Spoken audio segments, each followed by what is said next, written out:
Yeah. I want to do The regular? The hollow Going backwards? My wife's family. Yeah, I see. Yeah. You could see we're on there. Brandon, Yeah, on TV. are you ready? All right. All right, ladies and gentlemen, we're going to start the meeting.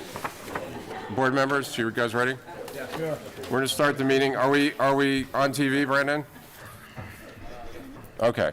So Can you Per- say per the- that we're live streaming? per the agenda, and Brandon, if I forget to thank you at the end of the meeting, I want to thank you for your help in advance. Live streaming. And we're live streaming on YouTube. So we're starting with our regular agenda, and if you're here for Cornerstone, that is scheduled for 7 p.m. So you can take a break, or I don't know, maybe you want to stay here and listen, or you can go outside. But we're starting that at 7. We're doing the regular agenda at 6. We're doing the agenda items as they appear on the agenda. And I just wanted to note for the board, our next meeting is February 20th. We will probably have a workshop on the Sixth Senses project. So anybody here is interested in that, we will tentatively scheduling that for 2:20, probably at 6 p.m., but we will confirm that on the website. I wanted to cover a couple of items very quickly. I emailed the board about Pete Sotero, our engineer, who has moved from CPL to Renia Engineering, and he made a proposal to continue offering services to the planning board at his new firm. It would be under the same terms and conditions as we've used him at CPL. He can continue to work on the matters that he covered while he was at CPL, and even coordinate with them as necessary. And I think that's, given that he's worked for the town for 25 years, and has a lot of institutional knowledge and memory and that kind of thing, that's a good idea. So I'd ask for your permission to make a recommendation to the town board that they appoint Pete and Renia Engineering as planning board consultants and engineers. We would have the option to continue to use CPL as needed, but he would be added to our roster of consultants. Does anybody have any questions or comments about that? No. I would send a recommendation to them with your permission. Yes. Okay. Okay. The only other thing I have is we have a new town board liaison, Catherine Mostello. She, I don't think is in the room at the moment, but she will be here shortly. So we welcome her, and we thank Elliot Werner, who was our liaison. What am I doing wrong here? No. Oh. Oh, yeah, you have to be mic'd. I'm going to remind everybody when we get to the hearing about the importance of being mic'd. But they're not talking, so. I just wanted to thank Elliot Werner for, he had many years on the planning board and many years as our liaison, did an excellent job throughout that period. So we want to thank him and wish him well on his, and there he is. We were just giving you a tribute. You just missed it. I can't do it again, we don't have time. You can watch it on the replay. I hope you can find a chair. Anyway, so let's proceed to the agenda items. Again, this is not Cornerstone until 7, but you're welcome to stay and listen. So our first item, does the board have anything, by the way? Any other questions or comments? Our first agenda item is the Popolo area variance recommendation, Jerry's matter, and is somebody here for that? You want to come up and, actually, you know what? Do you mind standing at the mic so that you can be heard on the, because we are televising this? And tell us who you are and what your capacity is. I'm their property manager. Okay. Caretaker. Is that Mike? Brandon, are you picking that up on the mic? I have to get closer to it, adjust it. Okay. Closer what? Talks closer to it? Yeah, like move it out, you know what I'm saying? Is that better? Tap it, see if it works. Tap it.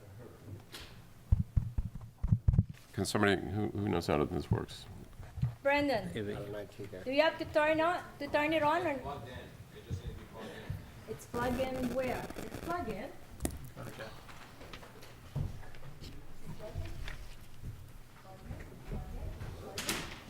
I'm just seeing if anybody's texting us that they hello, can't hear. hello. You don't hear me, right?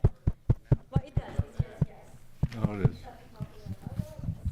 Okay. Okay. Can you just say who you are again? What you're, Dennis Loveland. I'm their caretaker property okay. manager. And can you just give us a little background on what the proposal is so the board can? It's to put up a garage to keep equipment and cars in. All right, what's the issue? What's the, There's, according to you, there's too many buildings on site that are pre-existing. okay, how many buildings? There are 4? 4? Okay. Yeah. Jerry? Okay. As you mentioned, there's currently 4 accessory structures, and they're looking to add an additional 39 by 26-foot barn, which would require an additional area variance. A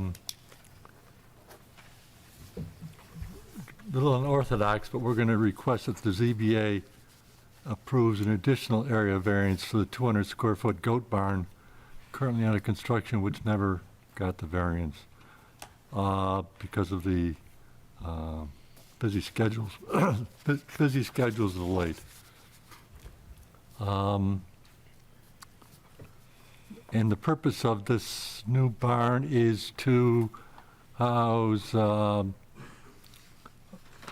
cars and farm equipment in order to separate it from the materials in the other barns. You currently have a large barn approximately the size of the new one, another barn about half that size. So this would be the 3rd barn. And I'm curious, what'd you do with the gas vehicles? It's What like do we do with them fi- now? 5.5 years since you purchased the property, yeah. They sit outside. You sit outside, Yeah. okay. So I'd like to proceed with a motion to the planning board approve the negative, neutral, or positive recommendations for approvals of the Town of Clinton Zoning Board of Appeals on the requested area variance from A4, Section 250-22 accessory structures for construction of this 39 by 26-foot barn for property owned by Jonathan Popolo and Nicole Scala and located on 205 East Falkville Road in the AR5 zone. They currently have 4 accessory structures as noted. Maximum allowed by the town is 3. They wish to add this barn, necessitating the variance. And the ZBA has requested by this motion to approve an additional accessory variance for the 200-square-foot goat barn currently under construction. Its property is substantial, it being a 37.8-acre site located in the AR5A zoning district. Lot is not in an ag district or CEA. Area variance is type 2 action under seeker and requires no further action. Does not, the property does contain a DEC wetland, but is outside the area of activity. The site is on a Clinton Scenic Historic Road, that being East Falkville Road, must conform to local law number 3 of 2001. With the addition of the barn, the applicant states that the undesirable change will not be produced in the character of the neighborhood or be a detriment to nearby properties. The benefit sought by the applicant cannot be achieved by any other feasible method without the variance given each of the other accessory structures complement the property and the surrounding neighborhood. The requested variance is substantial. There will be no potentially adverse effect or impact on the physical or environmental condition in the neighborhood. And the alleged difficulty is self-created. Application fee has been paid, and there's a consent authorization on file for Dennis to present this issue. Now therefore be it resolved that, I guess, is there any Just move it as discussion? a positive. Yeah. Just move it as a positive, and Okay. we'll talk about it. Now therefore be resolved, Town of Clinton Planning Board provides a positive recommendation for approval to Town of Clinton Zoning Board of Appeals. Somebody second. Discussion? Yeah, the question is though, you're creating a garage or a barn? It's it's a garage that will house the vehicles and a small compact tractor. All right, 'cause, I mean, are you farming there, or are you currently, It's not a real farm. it's not a farm? It's not under like an ag exempt or anything. Okay. It's a, Look, I see you mentioned that here, that you would be yeah, storing she does have. farm vehicles in it, but it's a garage, right? Two-car garage? Yeah, it's a two-car garage. Well, it's 1,000 square feet. Yeah, it's awfully What is big it? garage. I'm sorry, it's 1,000 square feet? It's for equipment too, so it'd be two cars plus figure one tractor and, Okay. That's bigger than my house. Do we need two variances? Do we need two, one for, because he's already going with the fourth? Is the fourth building already built, yeah, Dennis? and it's approved The and goat inspected. building's already done? Yeah. But there's no variance for that, right? But there There should have. wasn't one required. I got it. No, I get that. I'm just saying, Yeah, yeah. no, there wasn't one required. So should we recommend for two, and they can do what they want? Yeah, I think we should go for two, because Okay. there should have been a variance For required. the goat barn, it's a goat barn. It's a pre-manu. 200 square feet. 200, Okay. I'm sorry, what, Yeah, Yeah. probably. 10 by 20. Yeah, 10 by 20. So it's above the threshold. Okay, is that, can you, do you want to say something in your resolution about that? Well, I mentioned earlier, and I can make it an addition, requesting the ZBA to approve a variance for the 200-foot goat barn that was the fourth structure built on the property. Okay. Anybody else have any comments? are the other barns in use?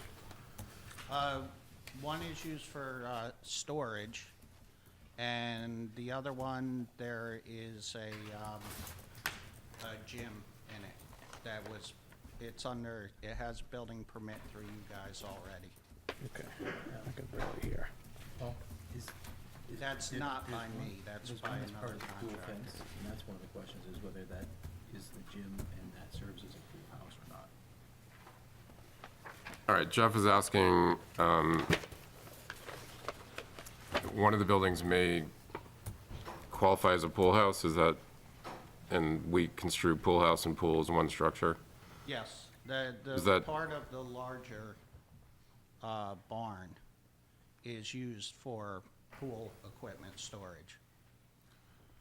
I would just say, to the extent that the ZBA determines an additional variance is necessary, we're positive on that. Something like that. If they decide it doesn't need it, That's why it then wasn't- they don't have to issue it. Yeah, that's why it wasn't issued with the goat barn.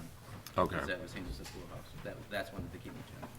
And what, it has to be within 50 feet, right? Wasn't that? the- I don't know, that's a good question, I don't remember what we Up bar, said. yeah, Had to the be- barn would is be, all the way up. We had one that was Incorporated into the pool barrier. several hundred feet from the Yeah. pool, That's which the I question. objected to at the time. Anyway, okay, so we're gonna say, the ZBA will determine if a second variance is needed. Maybe one is not needed, and if they, but that's up to them, but we'll recommend, are we positive, is everybody positive on this? Yeah. We'll recommend positively to them. All we can do is recommend to them, and they make the final decision. Okay. I probably should have explained that at the beginning. But they will make the final decision, so they'll issue whatever variances they deem necessary. Okay, and they'll notify us of it? You're gonna have to go, Okay. yeah. I think it's at the end of the month. 22, and then Yeah. you're gonna have those public, hopefully not like this. Okay, Yeah, you may not have actually, you may have a big room. Oh, this There one. may be a lot of people. No, no, actually, you're gonna have a lot. It won't be related to you, but, Not related to, it. okay. fine. It'll probably be here, and yes. it's gonna be here. Okay, So yeah, them, then us, right? Again. No, it's Do they come ZBA. back in front of So, us or no? all right, so somebody said, so as amended with the second variance possibility, any other comments? So we're ready to vote on this one? Okay, so voting on Jerry's revised resolution issuing a positive recommendation. How many ayes? Aye. Any noes? Okay, am I? So you're done with us, Arlene will coordinate with you on going to the ZBA Okay, at the end of the month. okay, thank you very And much. thank you very much. Take care. Oh, I didn't want to give it to you all. I'll give it to you later. Next up, Marat and Grimaldi lot line adjustment. Somebody here for that?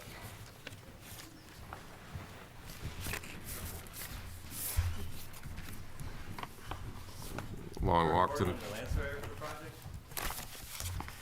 yeah. Explain it again? What's that? Can you explain it again?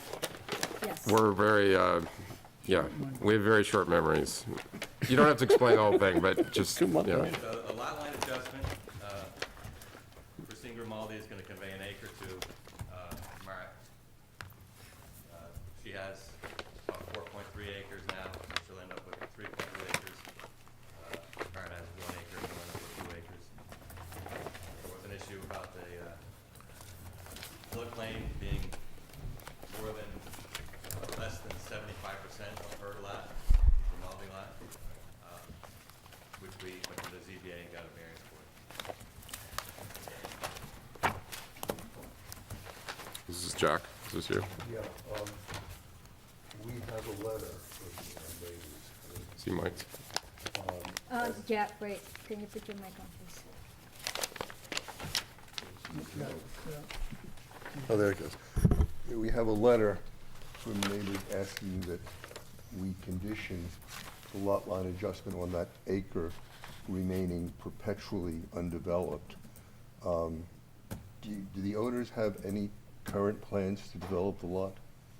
Not currently, but I don't think they want to restrict it. I understand that. It's in the floodplain anyway, so it's covered by that.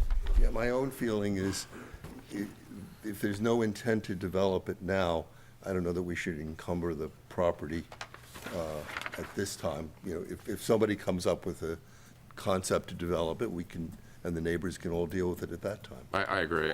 I saw that note. I just, you know, if the owner wanted to do it, certainly we would welcome that, but it's sort of Wasn't he- committing them to something they're not ready to do, so. I agree with that, just premature. Okay. Okay, so with that, I have a short resolution approving, whereas applicants Ian Gill and Morton Merritt, who own 869 Hollow Road, seek to purchase 1 acre of land from the adjacent landowner, applicant Christine Grimaldi of 12 Schoolhouse Road.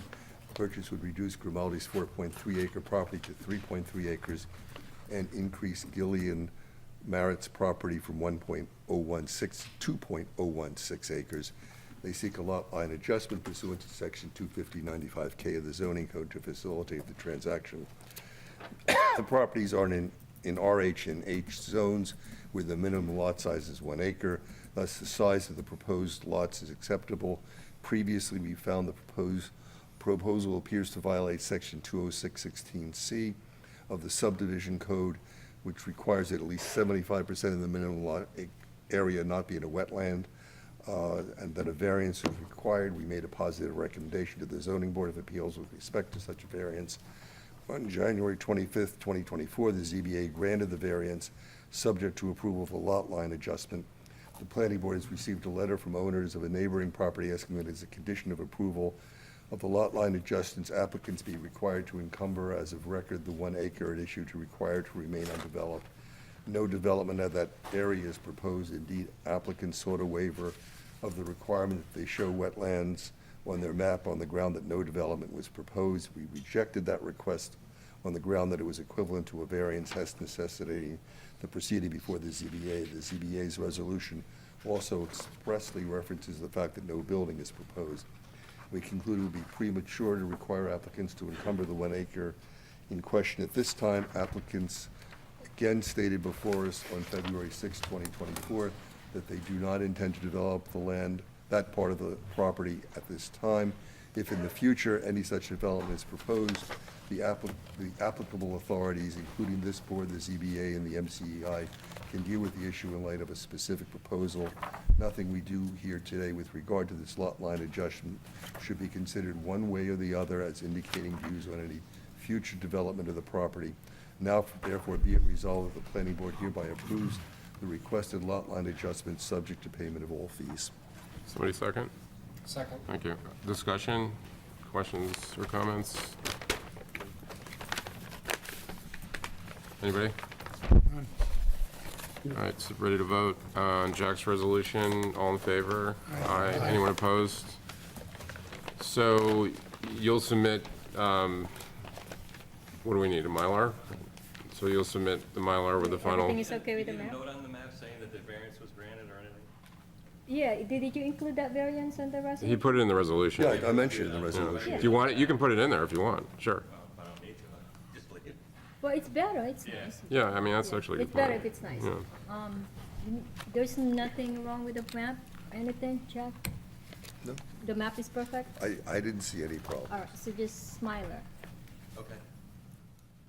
That wasn't so bad, right? And you need the signatures of the owners and the, Yes, the owners, the property owners, and then board members. Yes. Okay, thank you. Thank you. Remember, got 62 days. No, after it's signed. Now, I think the plan doesn't show the wetlands, but the variance solves that. Oh, you mean? Yeah, we're not, we, You mean you I want to think, show the I thought we wetlands? gave him, no. He's already leaving, so. It's okay, just add it on the message. I'll tell him tomorrow. You want to show the wetlands, right? I could tell him. I mean, it's not, it's just a lot line, it's not. Well, he's gonna put the variance in there, so I think the variance that's, solves that yeah. All right, we're ready to move on? So next matter is Crolac, non-hosted short-term rental renewal, 1579 Center Road. Are you, hi. Hi. So, the board may recall you got a short-term rental permit a while back, and we talked about fencing and some other things. And you've had the permit, and this is actually the renewal. This is the renewal, and the renewal was contingent on, originally the conversation I had last year with Jeff was additional privacy plantings, and then when it came back in front of the board, it turned into additional fencing. So I just want to get clear on exactly what I need to put, and hopefully I can do privacy plantings first. Do we still have a map or something, or, I mean, do we? Yeah. You mean the map? My concern is so we had originally said this fencing would go, there was fencing that was put up right at the beginning. And then there was additional fencing we talked about that was gonna go in, Did Jeff propose an additional section of fencing right on On the the right highest side. point overlooking a fairly steep drop? So that was the original fencing that was put up. One section was put up, which Jeff has proposed that there be an additional So section. I met with Jeff. The highest point of the rock, that fencing was put up, was originally recommended to be 24 feet. I chose to put up 30 feet so that any steep part was actually covered. When Bill came back and took a look at it, what remains is a visual of his house. So this is more for privacy. I can show you pictures of the but what I originally wanted to put there, the original conversation I had with Jeff last year, was to put up shrubbery, so either arborvitae or hemlock or some year-round privacy visual plantings to prevent people from walking around the fence as well as to prevent line of sight to the neighbor's house. Okay. Since then, it turned into additional fencing, so you had told me that it has to go back to the public hearing to get approved. This was last year when it was approved. In the verbiage, which I have here, fencing was added, but it wasn't part of the initial verbiage I had with Jeff. So I waited to this year to talk to you again to see if we could do privacy plantings versus fencing, because privacy plantings, I think over time, will provide more of a privacy barrier than fencing, because the fencing is just on a cliff. So there's the hill and then there's fence, and anybody can walk around it, if I needed to leave some space back there to do maintenance on the fence. If I put plantings on the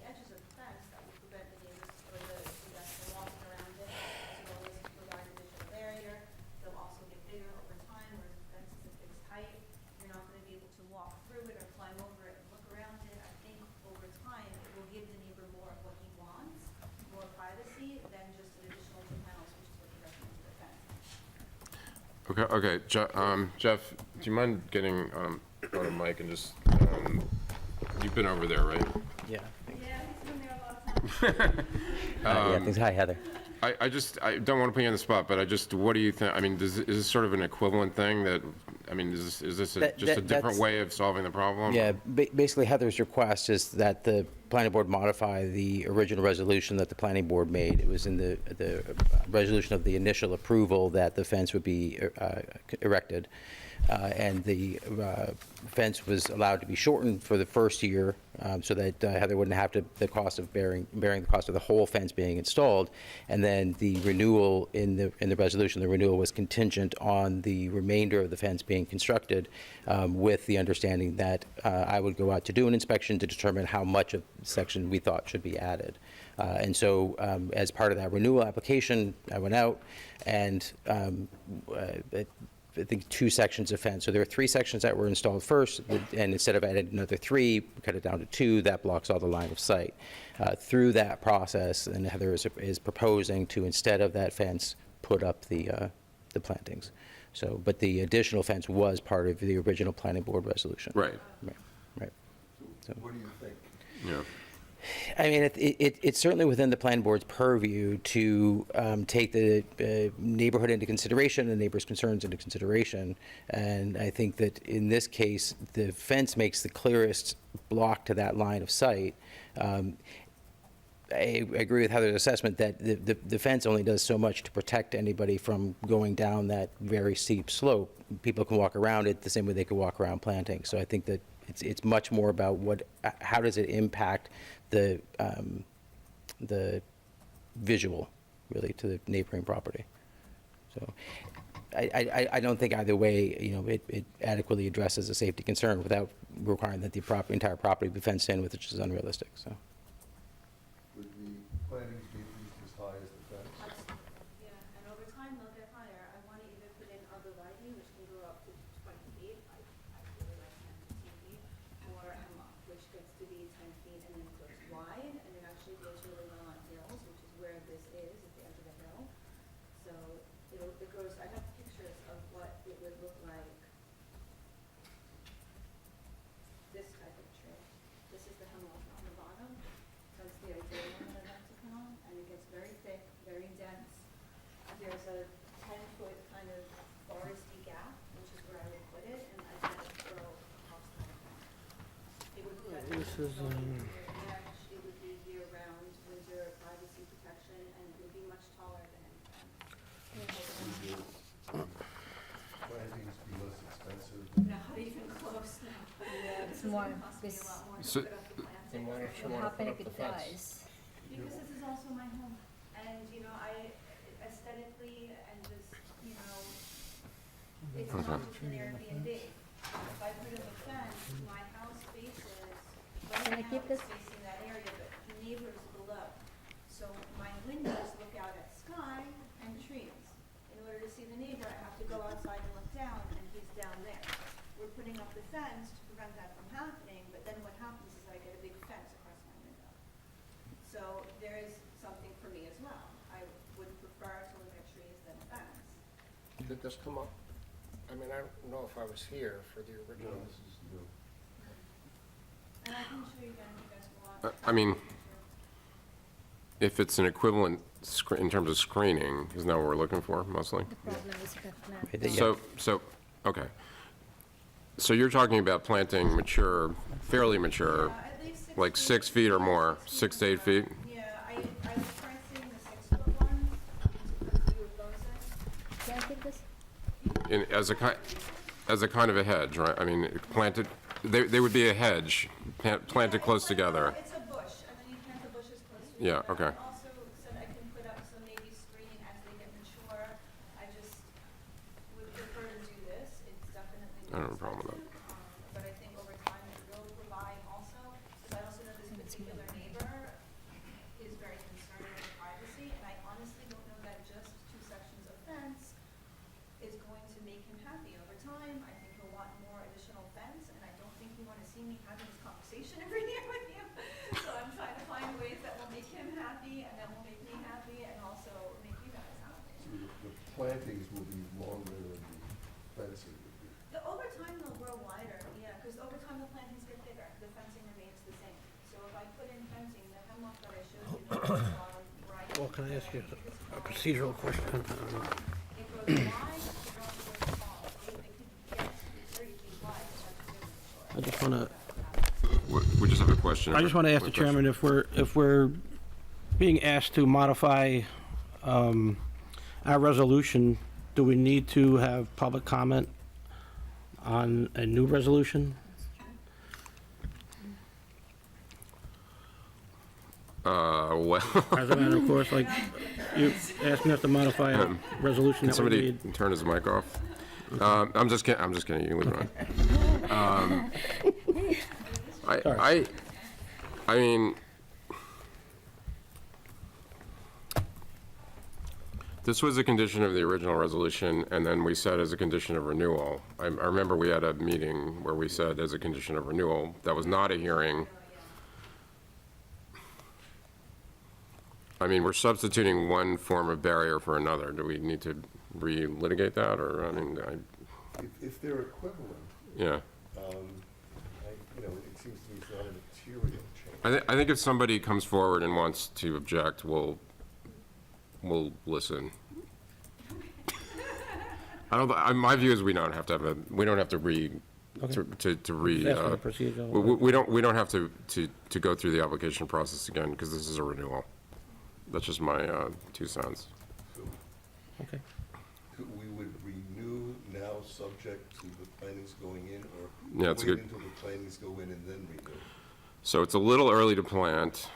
And, I mean, the only thing with arborvitae is are they it's kind of deer candy, isn't it? I don't know. I wanted to hemlock, that's the ideal, but I know that everybody's familiar with arborvitae. They're kind of similar, but hemlock grows a little bit differently. It's really not on hill, it's much prettier. Okay. I mean, we can specify, evergreen plantings, no smaller than 6 feet. Preferably native and preferably deer resistant. And I'll work with Barrington Farms to make sure they put in something. They're actually the ones that I found hemlock. Planted in a way that it will, that it will basically, that will obscure the view from the neighbors' residence. And it will be subject to inspection by the code enforcement officer. I guess we can issue the renewal. Based on How do you want this done? Do you want it like plantings by what, May 1st, or, I mean, how do you want to do this?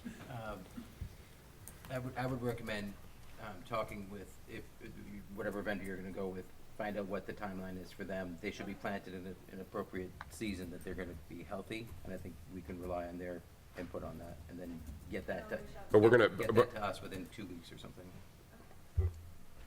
okay, so what we'll do, that's a good point. So we'll hold off on issuing the renewal, No, And- we're subject to that. or do you want it subject to? Condition to that. Okay, so it'll be a condition that you'll provide us with a proposed schedule of planting, Yeah. You reach out to them, and that'll be subject to inspection when everything's in by Jeff, who will confirm to the board that it's been done, and if it isn't done to his satisfaction, you'll have to come back, we'll have to figure it out. No, it's, okay, so do you want to just shorthand this? Yeah. I mean, we don't need the whole, yeah. Move that we approve the renewal subject. subject to modifying our prior resolution to permit the use of evergreen plantings no less than 6 feet tall at the time of planting, and that applicant provide a proposed timely schedule for the plantings, which will be subject to inspection. And probably from whoever where you're getting the trees, whoever's doing it, yes, the experts, the arborists. How about, can we just, usually they'll give you some sort of a drawing. Yep, If you could submit that to Jeff, yep, absolutely. and he'll, do you mind doing that? So he'll kind of look at it and say, this looks like it works, and then you'll go ahead and do the planting. So, Adams or whoever it is will give you a proposal. And I want it approved before I plant it and not after. yeah, and then he'll inspect it when it's done. Okay, so you're going to get renewed, but but the renewal could be rescinded if this doesn't happen, so, yeah, okay. Vote. Okay, so you I'll kind of, second. did you make that motion, or? I made the motion. Yeah, somebody second, or? Okay. Any other discussion on this one? All in favor of Jack's renewal motion? Aye. Anyone opposed? Fine. Okay. Thank you very much. Thank you for coming in. Everybody's here to, make sure it went smoothly. Thank you.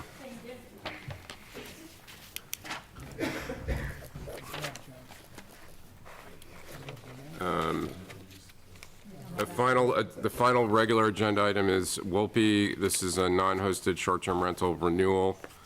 Application 150 Kansas Road. Normally, the owner doesn't come in. Is anybody here for Wolpe? Okay. Jerry, do you have anything? We have an inspection. Yes, straightforward, there's been no complaints. Jeff did the inspection on the 15th of January, and some Wait. follow-up items were completed by the 30th of January. The insurance is in place, and I recommend that we proceed with Okay. with the renewal for the So- existing number of occupants being four visitors. Any discussion? Discussion. Just one quick question to Okay, Jeff. go ahead. Jeff, as far as the violations, is that just to your office, or do you check anywhere else? Where's my sheet? Typically, just whatever comes to us. We don't Okay. necessarily check Only a the call that would come through town, but not with the Right. police or anything? Okay. Question. The last septic report was 2021. Do we need to get a new What, one? yeah, so Jeff, what are we doing on septic inspections with these renewals? Normally it's every 2 years. The health department typically, well, not typically, they don't require any additional inspections of septic systems once they give their approval. It's an issue if it fails. And so I think if we don't have any reason to believe that it's failed, I don't see that there's any reason to have it inspected again. Okay, as I recall, the regulations are not specific on They were this. not, right? Yeah, They it's only, not. they only mention it in terms of the application, but not Given specific to a the renewal. use, I think we should at least have I it think inspected. also because the occupancy is based on the number of bedrooms, it's really no different at the end of the day than if the family were to live there Right. full-time year-round. So But- it's not increasing the. I think this is something when they do the revision, they should specify whether they want. But isn't But it- it is unreasonable to But ask for the more inspections than they would otherwise have to The do. septic tank needs to be emptied at least every 2 years. Well, some people think, Right, but there's no law or code. that there's no says code have that to. says that. Well, what happened when you get clogged? I thought there is. Does anybody feel strongly about septic cleaning of this, on this No, one? that's excessive. You're supposed to let the bacteria work, that's how septic works. We have it Well, Are you serious? is that just on a yearly basis, or? I think annually is too too much. too strict. And- No, I didn't say But one, is 2 there- years at Okay. least. All right, so we have a positive motion on the, or resolution on the renewal on this. Is somebody seconded it already? Okay. Yeah, thanks. Any other discussion? Wolpe, renewal, one more year? All in favor? Aye. Aye. Anyone opposed? Okay, great. We finished early, that's just... Good, I could go home and get my phone. So the hearing's scheduled for 7, so we're gonna wait till 7 to start, but it's Cornerstone, if you wanna set up at the table here, you can go ahead and do that. Everybody else, we're just gonna take a quick break. We'll go off. Brandon, can we go off audio for 10 minutes? So, yeah, And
All right, we're going to start. We're right about at 7:02. We're back live. There are a few are there a few chairs left for people standing? There are a few spare chairs if you want to sit. We're almost at capacity, but there may be a couple left on the rack over here, a couple, and maybe some in the back. Okay, so thank you everybody for coming. Everybody okay? Okay. Thank you for coming tonight. Welcome to those of you who are watching at home. We're now turning to the Cornerstone application and to our public hearing. As a reminder, the meeting is being televised and recorded. For anyone who's planning to speak, including the board members and the Cornerstone team, you have to be on a live mic in order to be heard on the video feed and on the recording. They replayed our workshop from a few weeks ago this afternoon, and I watched it, and you really can't hear people who are not on a mic. As loud as they may be speaking, you can't hear them. So you have to be, so anybody on the Cornerstone team, if you want to speak, if you could use the mic right over there, we'd really appreciate it. And the public, when you comment, if you could go to this mic, I'll explain that in a minute. It would really be helpful. So on the stage, just to make some introductions, on the stage you have your planning board members, Arlene, our clerk. We have Shane Egan, who's the town attorney, Liz Axelson from CPL, who's the board's planning consultant, and Jeff Newman, the town's code enforcement officer. And Cornerstone, maybe you'll, when you get up to speak, you can introduce your team as well. I'd like to just take a minute to outline the process for tonight. After we open the hearing, there'll be kind of a formal resolution. Even though this is a continuation, we're going to just reopen it. Cornerstone is going to make a brief presentation and that on background, just because it's been a while. The current version of the site plan, I think, is on the screen to the audience's left. I hope it is. I can't see it. And if you're watching at home, there's a link on the meeting agenda, which is on the town website under the Planning Board tab, and that has the most recent application materials and related correspondence, and the site plan should be in there if you don't see it. And Brandon, can you cover the site plan while during the Cornerstone presentation at the beginning, the first 10 minutes or so? Yeah, that screen while the presentation is on, and then switch over to this mic when people start speaking? Okay, thank you. Okay, so the process is, I said that already. After Cornerstone's presentation, we'll take public comment. The public may also submit comments in writing, either by letter or email, addressed to Arlene in the Planning Board office, and many people have already done that. Written comments will carry the same weight as spoken comments, will become part of the record of the application.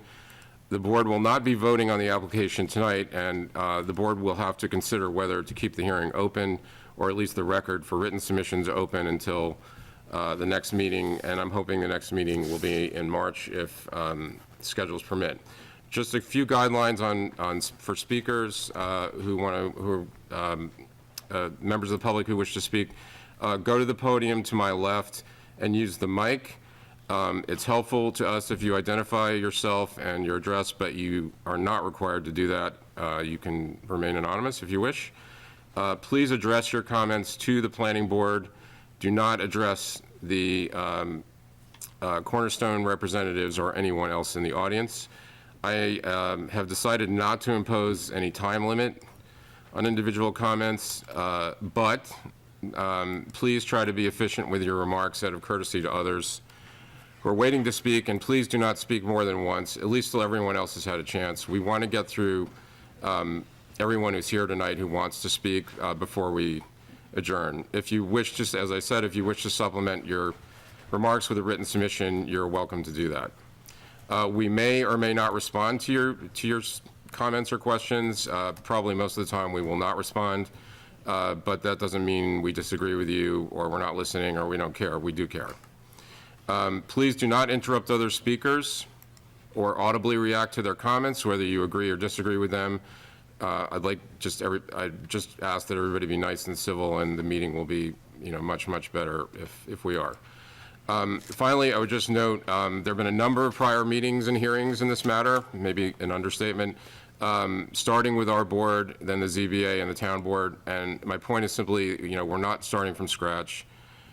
We are generally aware of the type of facility Cornerstone is, the history, some of the, generally aware of the prior legal and legislative proceedings and the zoning issues that have been discussed and debated over the prior years.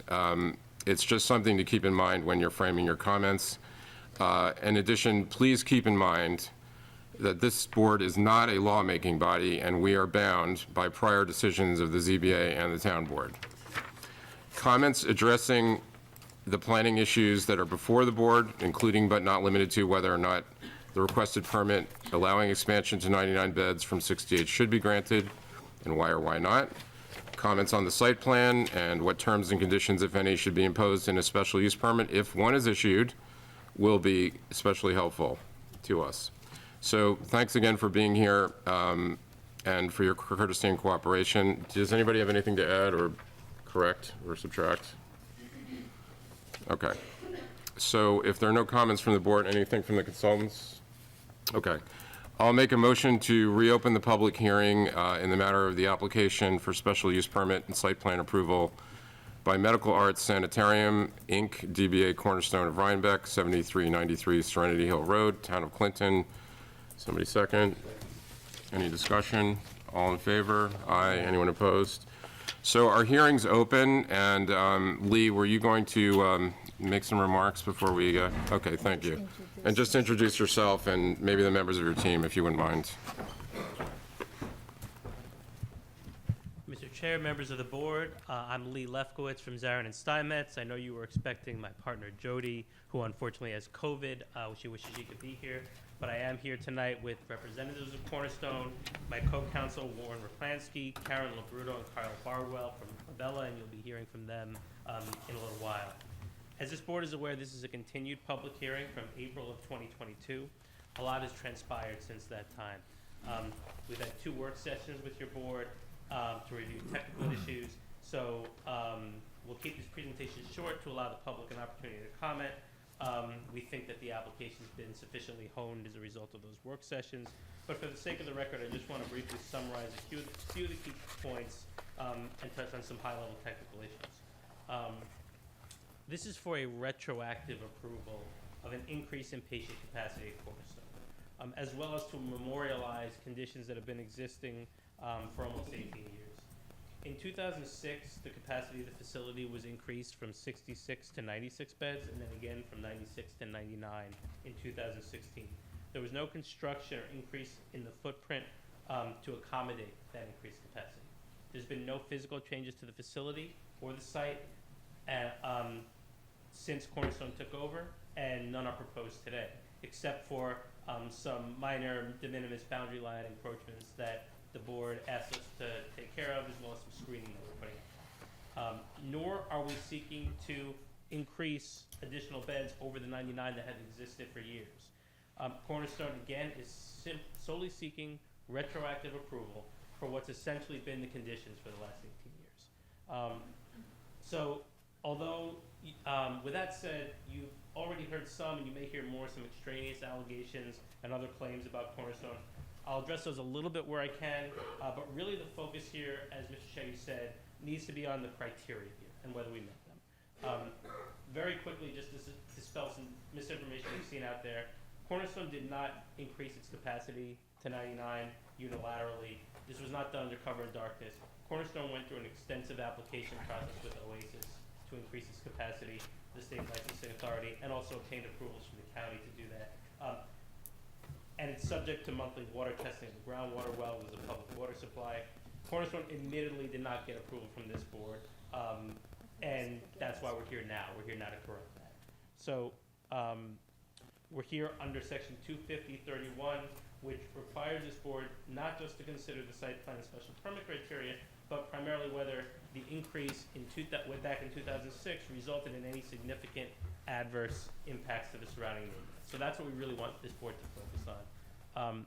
We submit, based on everything we've submitted so far, that the increase did not result in such significant additional adverse impacts to the neighborhood. A few potential impacts that have been raised by this board and by the public as we understand it are water quality of Silver Lake, concerns regarding substances and wastewater migrating into groundwater, EMS usage, and safety.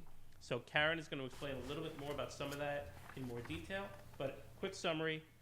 Cornerstone ceased any use of the lake in 1997. There's no evidence that any use of the facility has an impact on the lake quality. No physical changes to the facility or property occurred with the increase in beds that could impact lake water quality. Septic is approved to accommodate the capacity. Water quality is tested monthly.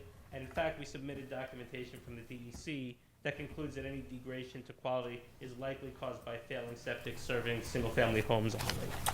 Regarding wastewater, we submitted documentation from a hydrogeologist that demonstrates that wastewater from the septic system does not find its way into the surrounding wells due to the topography. And we've also provided a policy that's been implemented by Cornerstone on how pills, liquids, and controlled substances are neutralized by a drug buster disposal system and don't find their way into the wastewater, much less into ground or drinking water. Regarding EMS, we provided data from FOIL requests demonstrating that there's been a steady increase in EMS usage over the years across the board, across the county. There's no correlation between Cornerstone's increase in 2006 and an increase in EMS usage. However, we submitted a January 30th letter where we indicated an agreement with Northern Dutchess paramedics. Cornerstone has already directed staff that whenever possible they should be called, not 911, to try to minimize the number of 911 calls. Although 911 will still be used as necessary, this will cut down on West Clinton Fire District being dispatched by 911. And since Cornerstone implemented this policy in December, there have been either 0 or 1 calls to 911. The EMS showed up once, they're not sure why or who called. So thank you. So I'm going to lastly address 2 other issues that were raised by counsel for the neighbors in an August 7th letter. We covered this in our September 22nd letter, but briefly, an issue was raised that there are 2 parcels on the site plan, not just the improved parcel. There's a vacant parcel. The reason that was included, just to answer that question, is that parcel is what allows access to the primary parcel, and more importantly, the town board directed us to include that on the plan. And then there was a question about building B on the site plan. That is hardly in use. It's a full-time, it used to be a full-time residence. Now it's only used for temporary lodging of staff in bad weather or for occasional training. It's an accessory structure. It in no way changes the character of Cornerstone. We included it just to memorialize the existing conditions, which again have been that way for years. So with that being said, I'm going to turn it over to Tony Morales, who's Senior VP, who's briefly going to touch on safety, security, and operational issues at Cornerstone. Then Jennifer Schofield, the Clinical Director and VP of Clinical Services, who's going to talk about day-to-day life at Cornerstone. And then Karen's going to expand a little bit on the technical issues that I just went through, including the screening on the boundary line. So with that being said, we would ask, I know that, Mr. Chair, you indicated that it's possible, but we would ask that at the end of tonight, that your board close the public hearing on this, and so we were able to move forward. And we thank the board for your time. This mic is not particularly sensitive, so you don't have to be right on it, but be close to it. Okay, thanks. Yep. So, good evening. My name is Tony Morales, and I'm the Senior Vice President at Cornerstone and Rhinebeck. I'm aware that there have been some questions regarding security and if we have any measures in place. So I wanted to share some of the facts with you. When patients arrive, they check into the first cottage, which is partway up our driveway. All potential patients are screened by our medical team to ensure that they meet criteria for admission. Once a determination is made, all patients' belongings are carefully searched for any contraband. The final steps in the admission process before the patient is allowed into the community is an OASIS-approved body search. The body search is just another measure of keeping the community safe. Patients each have an orientation which includes the rules and boundaries of our property. While in the community, a head count is conducted during breakfast, lunch, and dinner. Patients are typically in bed by 10 p.m. and lights out at 11.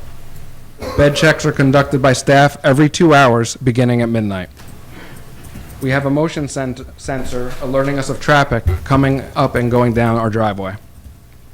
There are currently 27 cameras on property, which are monitored 24 hours a day, 7 days a week. Management, security, and the first floor nurses station all have access and real-time footage and recorded footage. We are currently in preliminary stages of obtaining quotes for a new and upgraded camera system, which will allow us to expand the amount of cameras we have on property, as well as the quality of the videos. I have been with Cornerstone for roughly 19 years, and I have attended all of these town meetings. Based off of what I have heard, there seems to be a lot of emotion and feelings towards Cornerstone, rather than just being about the actual number of beds that we have under our roof. The common theme is there is a perception that Cornerstone is not being a good neighbor. I assumed the role as site director less than a year ago. I think Cornerstone staff have already taken notice that I am willing to listen and help them through whatever problems that they bring to the table. I don't like when my friends are upset with me, so now I'm extending the same commitment that I have extended to them, to the board, and to our friends that live nearby in the neighborhood. I'll leave my contact information with Arlene, so if there are any problems, concerns, I'll check in regularly to address those concerns. I can also leave the contact information of Cornerstone's owner and operator for more than 40 years, Mr. Thomas Puzo.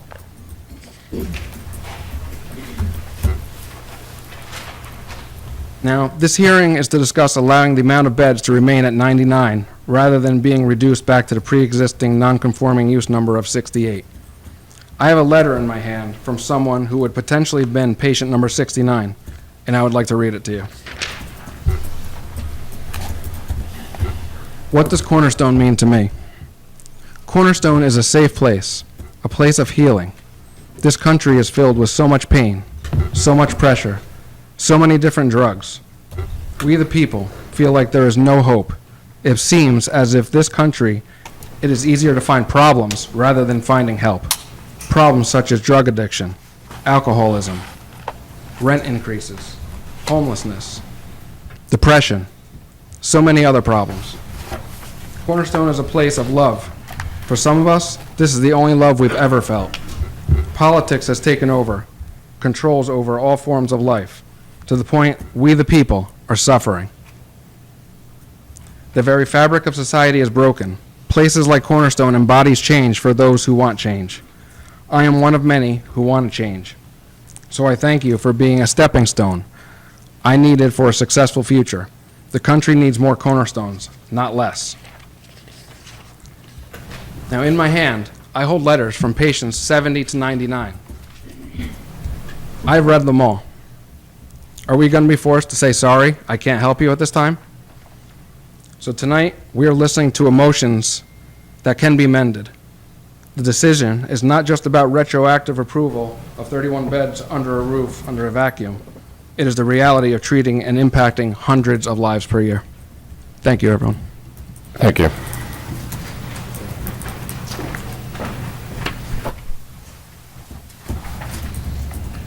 Good evening.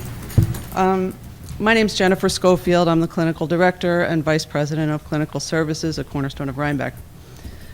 Is this loud enough? Can everyone hear me? Okay. I started working at Cornerstone as the Clinical Director in 2009. I live in the town of Rhinebeck with my husband and our teenage daughter.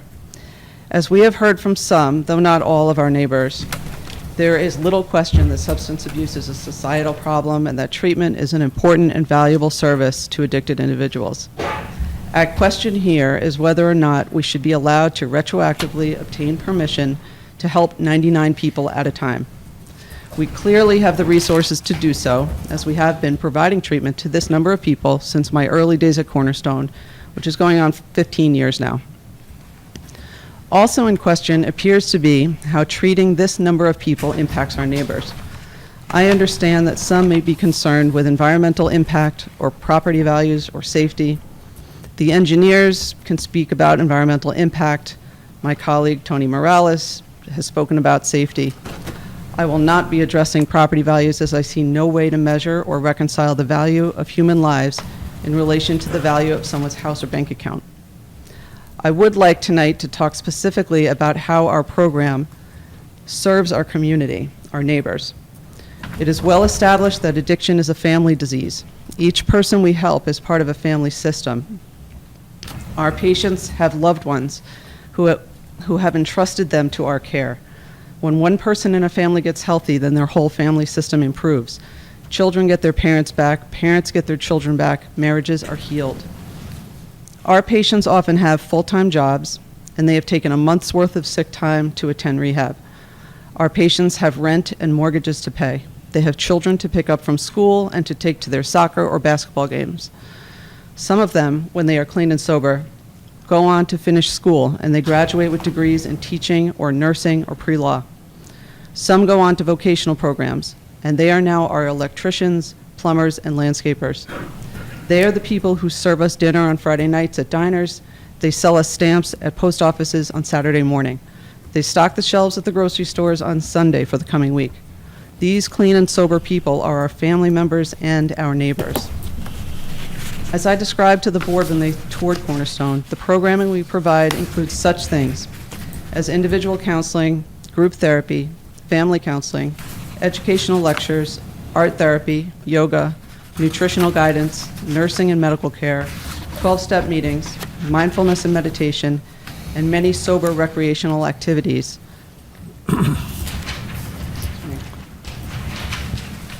To help our patients learn that they can have fun when sober. At Halloween, we had a pumpkin carving contest. At Christmas, we had a gingerbread house decorating contest. Our patients build snowmen when it snows. They tie-dye T-shirts outside in the summer. We have barbecues for Memorial Day and the 4th of July. We have volleyball tournaments in the spring. We have talent shows and art shows and poetry readings. All of these activities are intentionally designed to help our patients feel like functioning human beings again. They then return to their families and their jobs and their neighborhoods with a renewed sense of hope for their futures. Cornerstone is literally being the change we wish to see in the world. I'm proud to do the work I do, and I plan to continue working at Cornerstone with the knowledge that I'm personally making a positive impact on this world. I now would like to read a letter that we received from New York State Senator, District 41, Hudson Valley, Michelle Hinchy, as well as New York State Senator, District 43, Capital Region, Jake Ashby. I'm sorry to interrupt. We actually have the letter. It's in the record. Okay. I just kind of want to get to the public comments. If we have time and you want to, read it later, we have it though, for sure. Do you have anything else in terms of factual presentation? Okay. Thank you very much. I'm sorry to interrupt you. I just want to kind of move it along. Is this going to be kind of more on the site plan and the details? Okay. Yeah. Good evening. I'm Karen Labruto with Labella Associates. I'm a senior planner. I'm joined here by Kyle Bardwell, an engineer with Labella Associates. He's just pulled back up the site plan.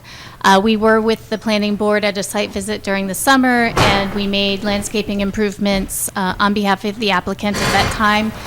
We since then came back and have had discussions with the board and comments from your consulting planner that suggested that additional landscaping and fencing was required. So now we are proposing evergreen landscaping along 400 linear feet with the fencing as well. It's deer resistant, it's native, which speaks to the natural resource concerns about potential bog turtle habitat. In addition, there are no improvements externally. There's no expansion of beds, and that is the limit of the ground disturbance, with the exception of some limited ground disturbance related to removal of encroachments that was already spoken about by Lee. I'll leave it at that. I don't think you want to hear from us. You want to hear from the public, and so thank you. Thank you very much. Thank you very much. I think we can turn now to public comment, and does somebody want to kick it off? If you do, you have to go to the mic, and as I said, the mic is apparently not, is getting on and needs sort of TLC, so just speak close to the mic, but not all over the mic. Hello.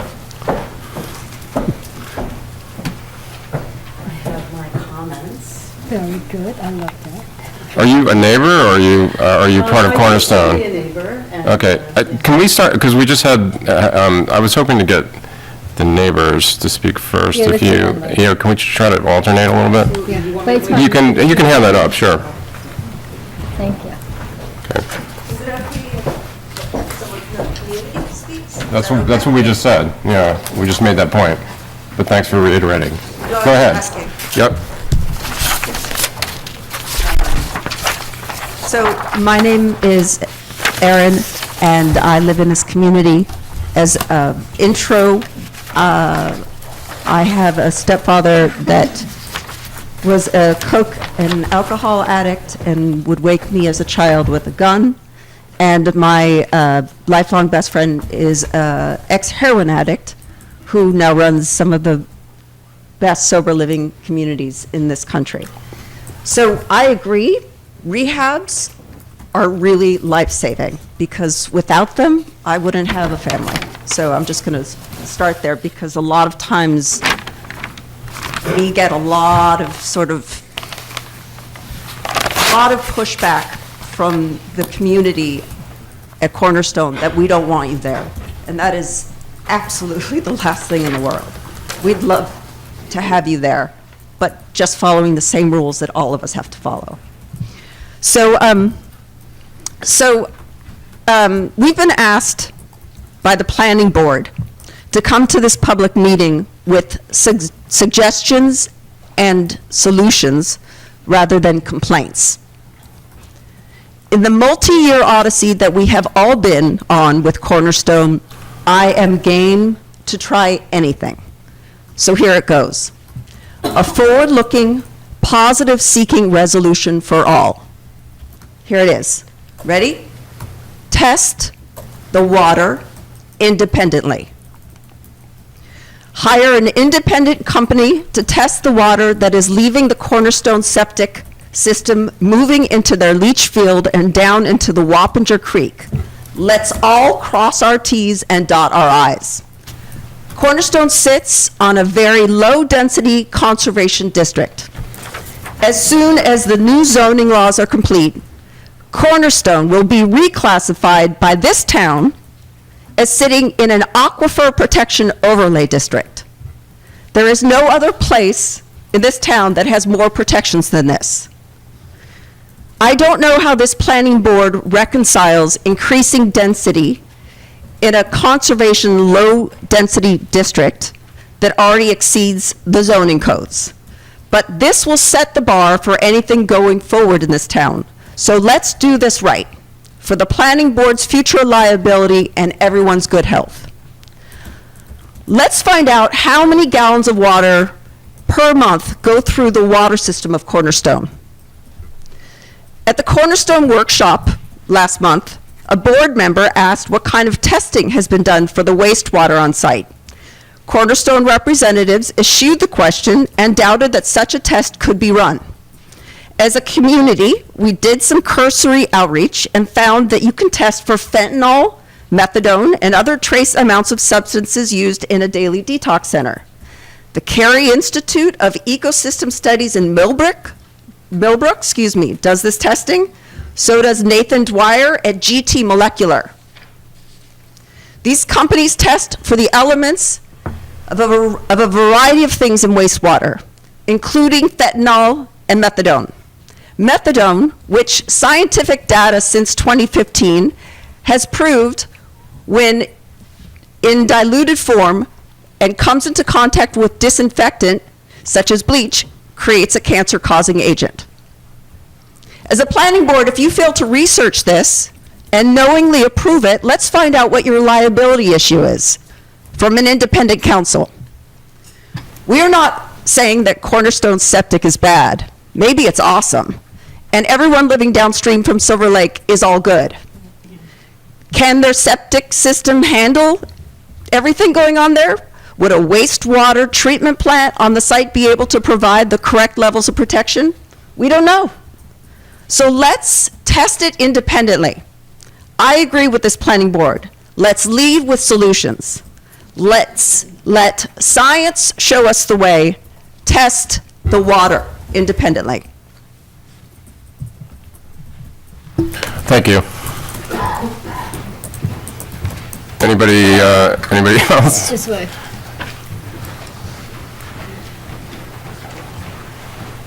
Hi. How are you? My name is John DiLorenzo. I am a resident of the community. I'm also a recovering addict, and I'm also an employee for Cornerstone, so I figure I hit all three in one go here. I guess, what if a family member or a best friend goes out and gets recovery and opens up all these facilities like the woman just spoke about? What if she was number 67 and didn't get into Cornerstone and didn't get to help all of these people? I'm from this town, and we help a lot of local people. A lot, including myself, because I won't be standing in front of you guys today. All right? And the town of Clinton has been awesome. I mow West Clinton and East Clinton Fire Department, and tons of locals, landscaping. I'm very involved in the community. And we have always been about helping other people, no matter what it is. Our churches hold AA meetings all up and down Bull's Head Road, including across the street, right? We have been, for years, helping 99 people. Why would we go backwards to sending 30-something people at a clip away from getting help, like myself, who got back to my family and my kids when I was hurting? What would I have done if Cornerstone wasn't there? I wouldn't be here. I wouldn't be back with my family. And now we're talking about turning people away because we think maybe the septic might not keep up when we already know that the septic does.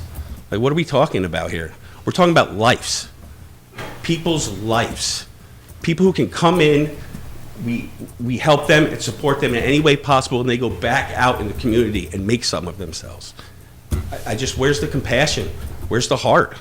I was proud to be a resident of this community. I still am. And if I was here, I would say, yeah, we have great places. You can go up here and get a bacon, egg, and cheese. You can get help. We have help all over the place, and Cornerstone's one of them. Drug addiction doesn't care it doesn't care about anything. If it gets its hooks in you, you need help, and Cornerstone is there to help when no one else is. Thank you. Thank you very much. Can we have a neighbor, community member? Yes. Thank you.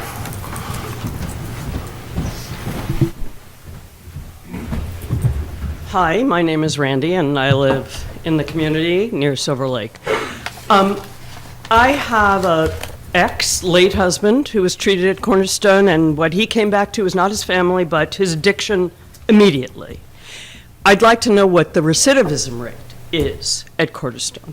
I don't want to be heartless. I am not heartless. I know how important these places are.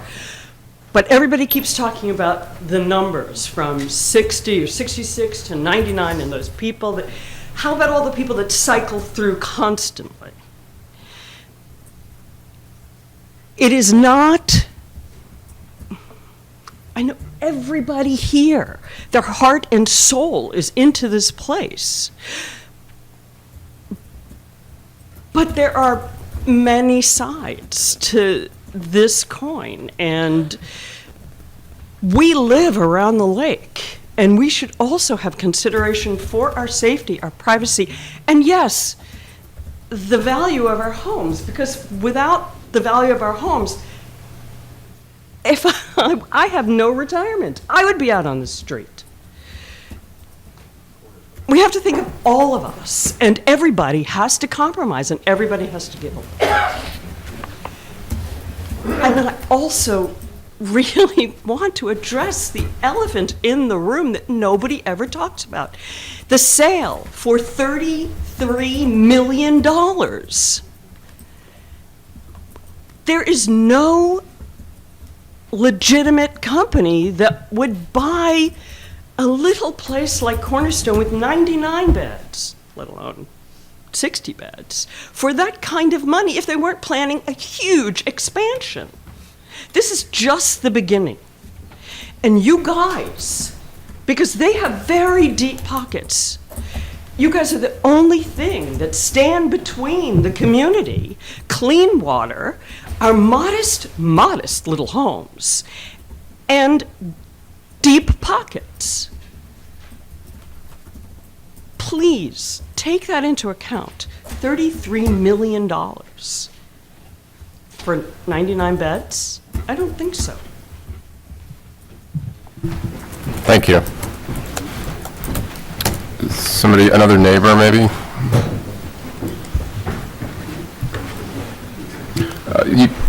So- One and then two. Thank you. Thank you. My name is Dr. Eric Kreuter. I'm a resident of Westchester County. Sorry, Dr. what? Eric Kreuter, Kreuter. I recently joined Cornerstone as a counselor in their well-organized and highly respected substance use disorder treatment facility. I also work at St. Christopher's Inn, located in Garrison, New York, which provides similar residential services through a longer-term basis. I understand that residents in the town where Cornerstone operates would prefer it to scale back to fewer patients. While I mean no disrespect to the views of the surrounding community, I do wish to voice my full support for the important mission of Cornerstone, including the unfortunate and ever-present need for these types of programs, not only in Rhinebeck, but also nationally and even globally. There are not enough quality-oriented, safe, and effective treatment programs such as Cornerstone to meet the growing demand. We cannot turn our backs on them or the clientele they serve. The property operated by Cornerstone is well apart from any main road, and the patients do not wander off the property into the town or around the neighborhood. There is simply no reason for them to do so. Professional staff supervise the buildings, along with robust security in place to ensure there is no departure from safety, either for the patients or the staff and the community. We have been, are, and will be an exceptionally good neighbor. In the words of Fred Rogers, won't you be my neighbor? So I ask those in opposition to reconsider their perspective and to open their hearts and minds to the person suffering. Every family surely knows at least one person suffering from addiction. Should one of them need help, Cornerstone is there to provide it. We cannot just dismiss a local program and expect another organization to pick up the slack. Cornerstone has a well-deserved reputation for providing services under the watchful eye of Oasis. As a highly regulated operation, each effort by Cornerstone adheres to state and federal laws and is subject to constant scrutiny. There's nothing to fear in terms of the program getting out of control or causing any threat to the town. Such fear only serves to push the problem out of view. We are confident that narrow-minded and selfish thinking will not cloud the judgment of this board. Therefore, I urge the board, and these are my personal comments, I urge the board to listen to the opposition, which must happen to secure democracy, but rule with reason and sound judgment as to what has been taking place at the Cornerstone property for decades, what unmet need there is in the geographic area served by Cornerstone, and to pierce through any false logic in terms of risk to the community. With respect. Thank you. Sir, your Cornerstone. Since you're standing, go ahead, but I'd like to then move to non-Cornerstone for the next couple of speakers. Go ahead, please, sir. Well, my name is Anthony Anderson. I work for the Mobile Crisis Intervention Team, which is overseen by Mental Health for America. We service all of Dutchess County. I'm the recovery specialist, and I'm a case manager there. And we refer a lot of people to Cornerstone, as well as I send people to any rehab, where it's suitable. I understand that I guess the neighborhood is affected by it, but at the same time, I see people die every day. I'm right in the mix of everything in Dutchess County, especially in Poughkeepsie. And it's almost like saying what the gentleman said, like there's 99 people, and you say, you know what, you 33 just died, because I actually see people die on a regular basis. Sometimes I have to Narcan people, whatever, bring them back. I don't know if you know it, I'm not gonna get off the topic of Cornerstone, but Dutchess County, Poughkeepsie has the highest death rate for fentanyl in New York State. They came up and they did a documentary on it, and a lot of the people that I get in treatment, if they're there, the lady talked about recidivism. As long as they're somewhere, at least they're living. That one day that they might have been off, or the 28 days they might have been, in rehab, might have saved their life. If you don't, if you don't care about life, then you know what? Let's drop the numbers to Cornerstone. There should be more facilities, because it's just like, if somebody had cancer, you wouldn't say, you know what, there's too many people there, let those die. You can't do that. It is a disease. So the people that need help need places to go. There's not, a lot of places for them to go. There should be more. And like I deal with the mental health, I deal with a lot of mental health, and those facilities are closing as well. Cornerstone is very useful to those in need. You know, I sent quite a few people to Cornerstone. Some of them make it, some of them don't. But the fact that they have a chance to see something different, I need to send people to places like that. Some of the people that I've sent there are now working. They're with their families, like the gentleman just said he's with his family. Some of them are co-workers now. So the need for it is definitely there. I can understand if it was affecting somebody's quality of life in the community, then, maybe it can be addressed where they can fix these things. Instead of saying, let's eliminate this. Because when you eliminate it, you're killing people. And I'm not placing the blame on anybody, but actually that's what's going on. People are definitely dying. I see it every single day. I go from anywhere, from Poughkeepsie to Fishkill to, wherever. I go, anywhere, and I get people into treatment. And like I said, recidivism is, it happens. But the time that they're in there, if they live, it's worth it. That next one might have killed them. So Cornerstone is definitely needed. If there's fixed, something that can be fixed to make it suitable for the community and that it can keep running, I think that should be looked at. Thank you very much. Please. Oh, look who's here. You look familiar. Yeah, hello, Art. Kind of sure. Long time no see. Who are you? I live on Deer Hill Road. First thing. You gotta be on the mic, Art. Cornerstone's mission. You gotta face the mic or they can't hear you. The mic's not good. I have no problem with Cornerstone's mission, okay? There have been some facts brought up on water, which I think is a big, big concern. If you're operating, and this is just a little bit of research, you're operating with 99 patients, say 25 staff a day, that's almost 400,000 gallons of water a month. Does not include food service. So getting an independent view on that, I think, is very, very important. The other thing everybody's been saying it's been operating at 99. As a member of the board for many years, I know the board never approved 99. So Cornerstone has been operating in violation. Okay? Technical, but it has been operating in violation. As somebody who's very concerned about the future of the town, and this only applies to this specific application, not generally Cornerstone, it sets a terrible precedent when we go backwards and approve something in retrospect. And I think the board should consider that when they're going through all of this. I would like to see a resolution of this.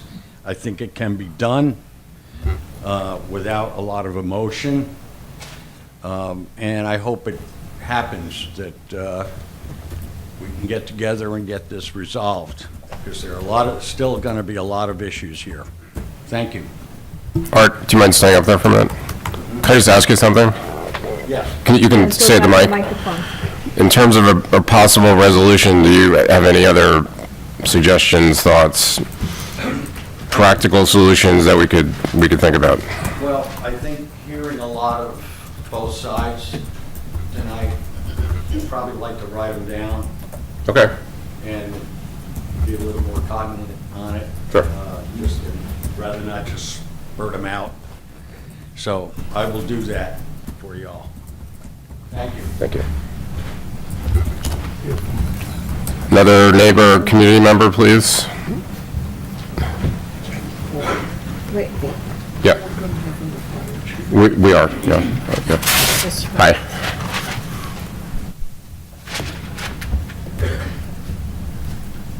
Good evening. This is a formal public request for a workshop for the citizens. Can you start with your name? Sorry. Your name. If you wish. Your name. She's asking for your name if you want to give it to us. Otherwise, I'm going to leave. I just want to read my statement. Okay. All right, so the lady in.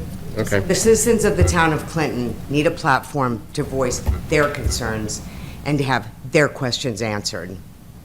The Town of Clinton Planning Board has allowed the applicant, Cornerstone, 2 pre-conference workshops in just 2023 alone. And for those keeping track, that's 2 for Cornerstone and 0 for the citizens.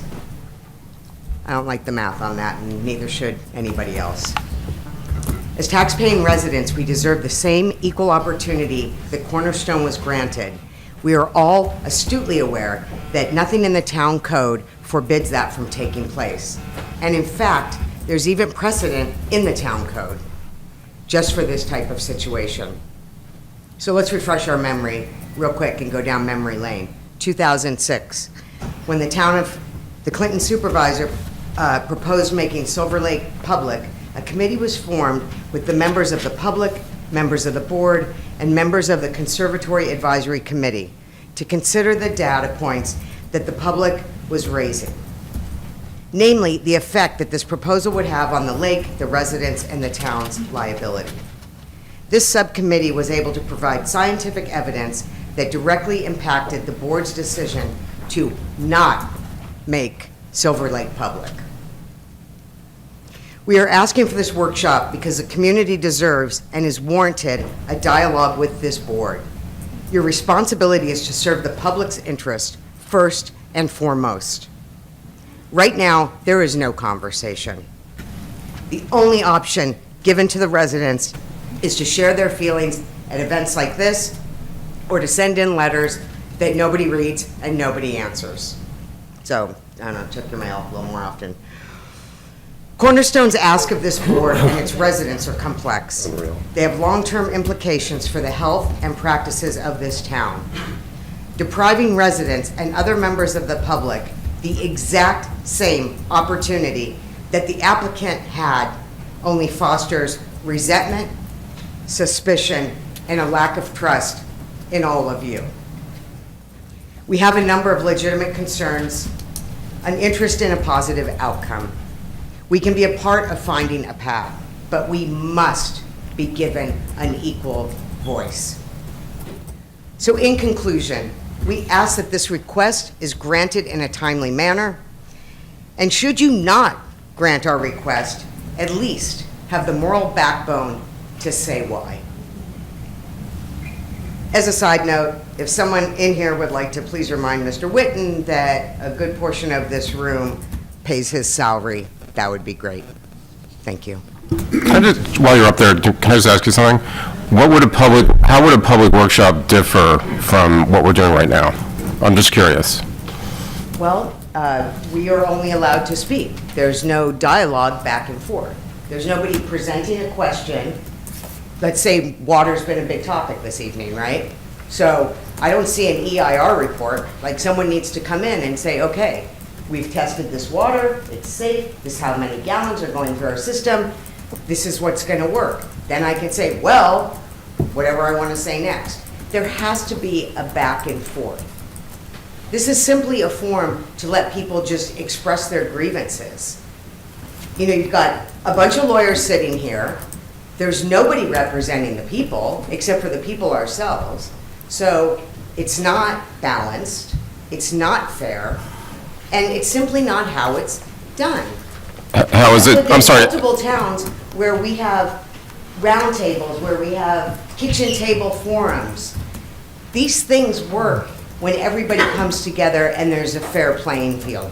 This is not a fair playing field on any level.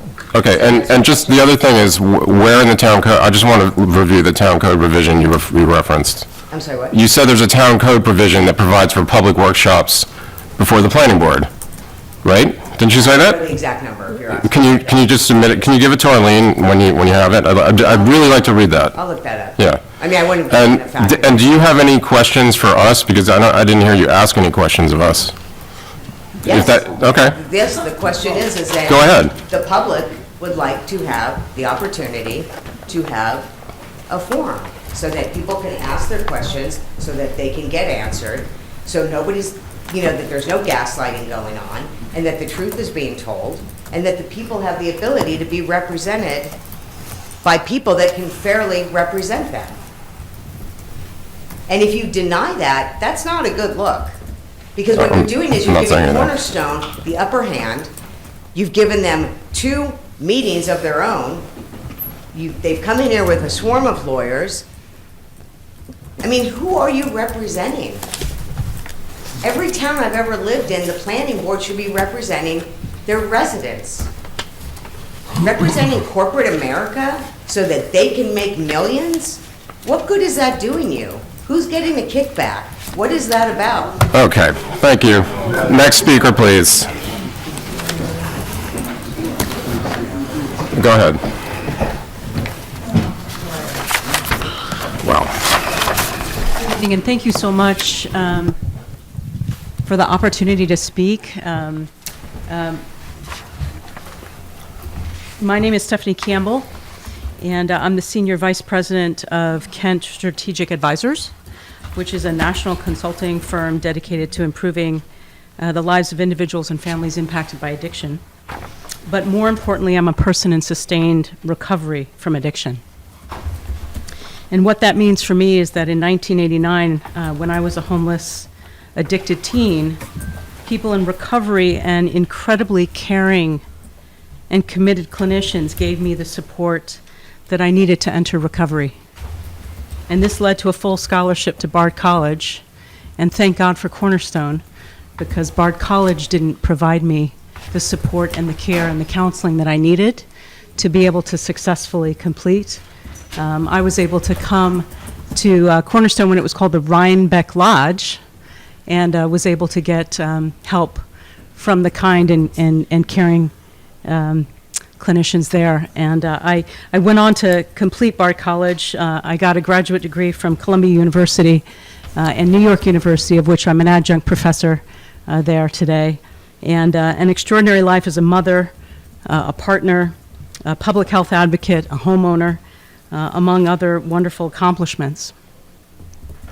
And as in full disclosure, I'm speaking in support of Cornerstone because of the urgent need for their quality treatment services.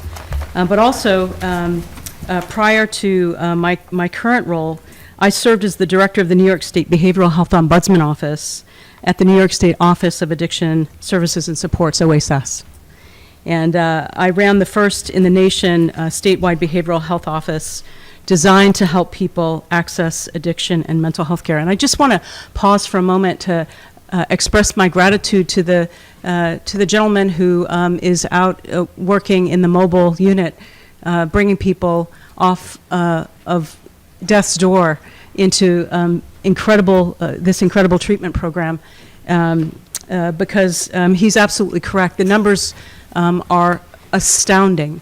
And it's, the thing about addiction, and I study this, both, from my own personal experience, but also in running the programs that I've run, it doesn't care if you're from Rhinebeck, New York. It doesn't care if you're from the Bronx.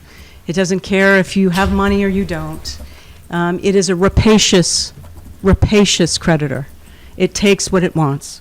And so programs like these, and I had routinely received calls from people desperately seeking addiction treatment, and I regularly referred people over other programs in New York State because of Cornerstone's reputation and because of the testimonials that I heard. When you hear from a family member, when they call you in government and say, thank you for sending me to that program because I have my daughter back, or I have my husband back, or I have my son back.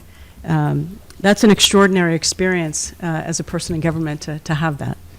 And I'm sure we all know that New York State is currently, in the worst public health emergency ever recorded in history. There's no community across the state to have escaped the scourge of alcohol and drug-related deaths and overdoses. And recently, New York State released preliminary data that showed more than 6,393 overdose deaths in 2022. That's a 73% increase in New York State overdose deaths in the span of the last 3 years. And data that was recently presented by New York State Police at a public hearing in Albany showed an increase of nearly 30% alcohol-related driving. So as you know, people and families impacted by addiction are often victimized by negative public perceptions that have tragic and lethal consequences if unaddressed. And I just want to pause here and say that my daughter, who's now 23 years old, overdosed in 2015. And because of people like those who are working at Cornerstone and communities that came around and supported this amazing daughter of mine, she's thriving now.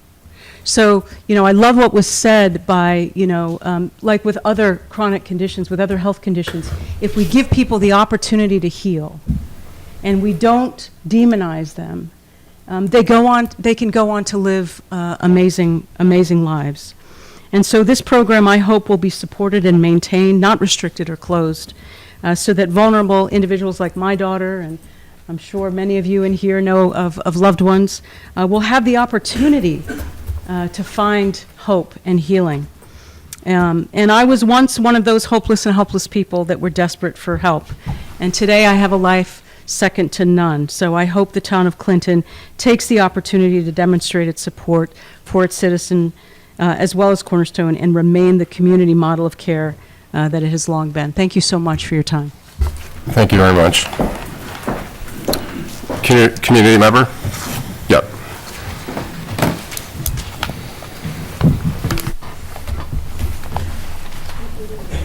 Hi, so my name is Edward Wilson. I'm a neighbor of Cornerstone's. I've been for 10 years,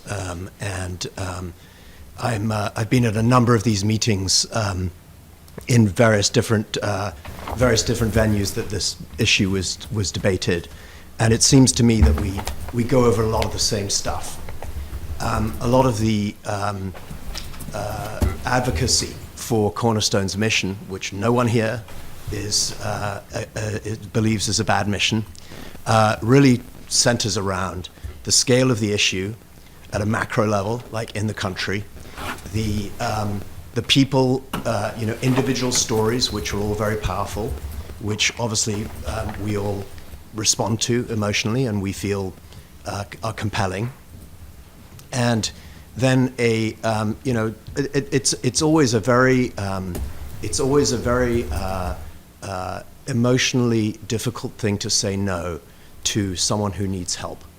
And I think that what we're talking about in this planning board session is a lot more about the hard realities of what the mission, what executing that mission involves, and whether it needs to happen, or whether the scale at which it needs to happen in this community.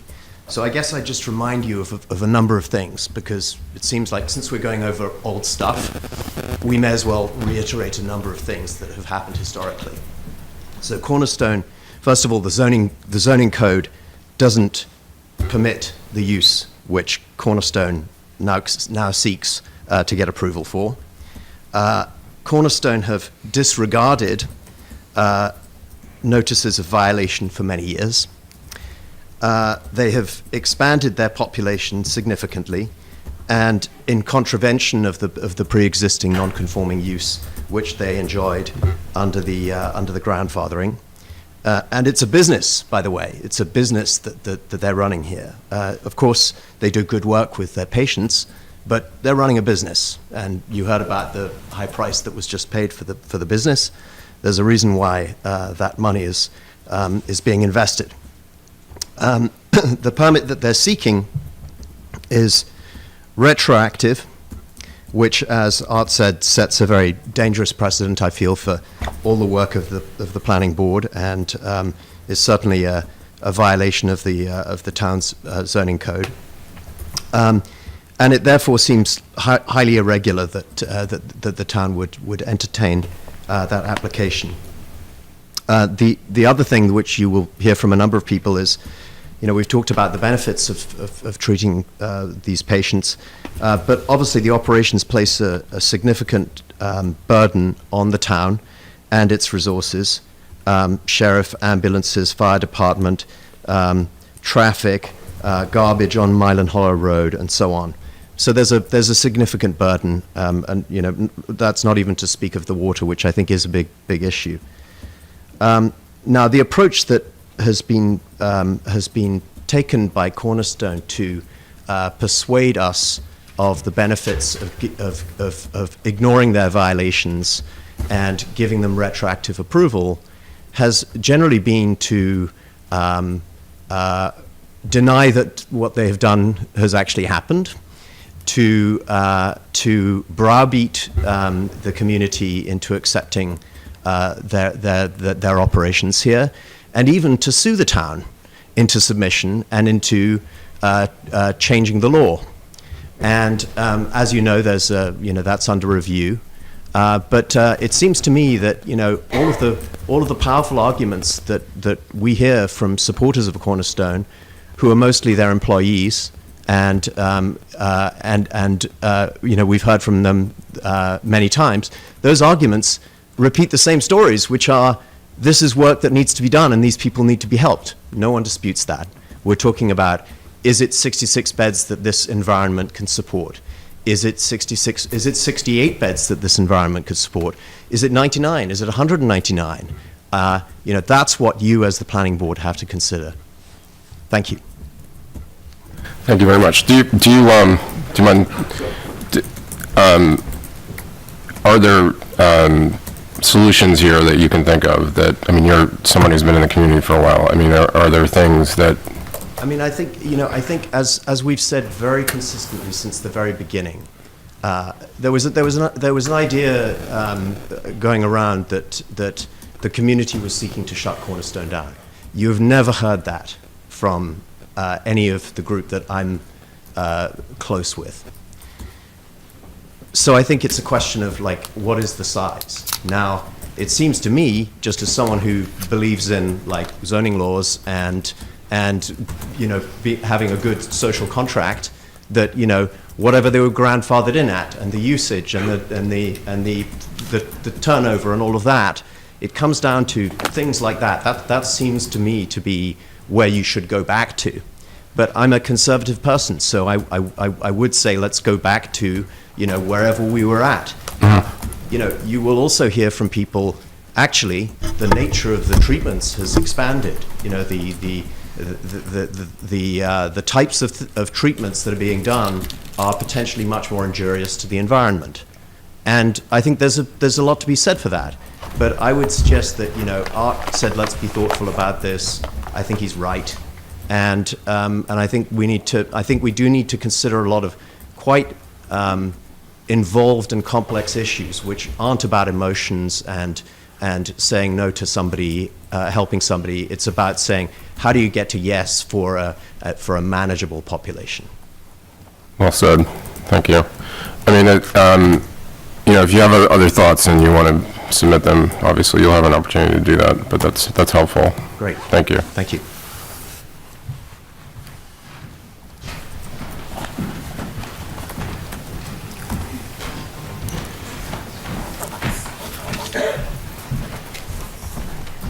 Kim Baker, I live on Silver Lake. I actually wasn't going to speak tonight, but now I'm motivated. Talk a little louder. Can you hear? Is that good? Okay. Okay, first of all, I was a drug rehab counselor. I always worked for nonprofits.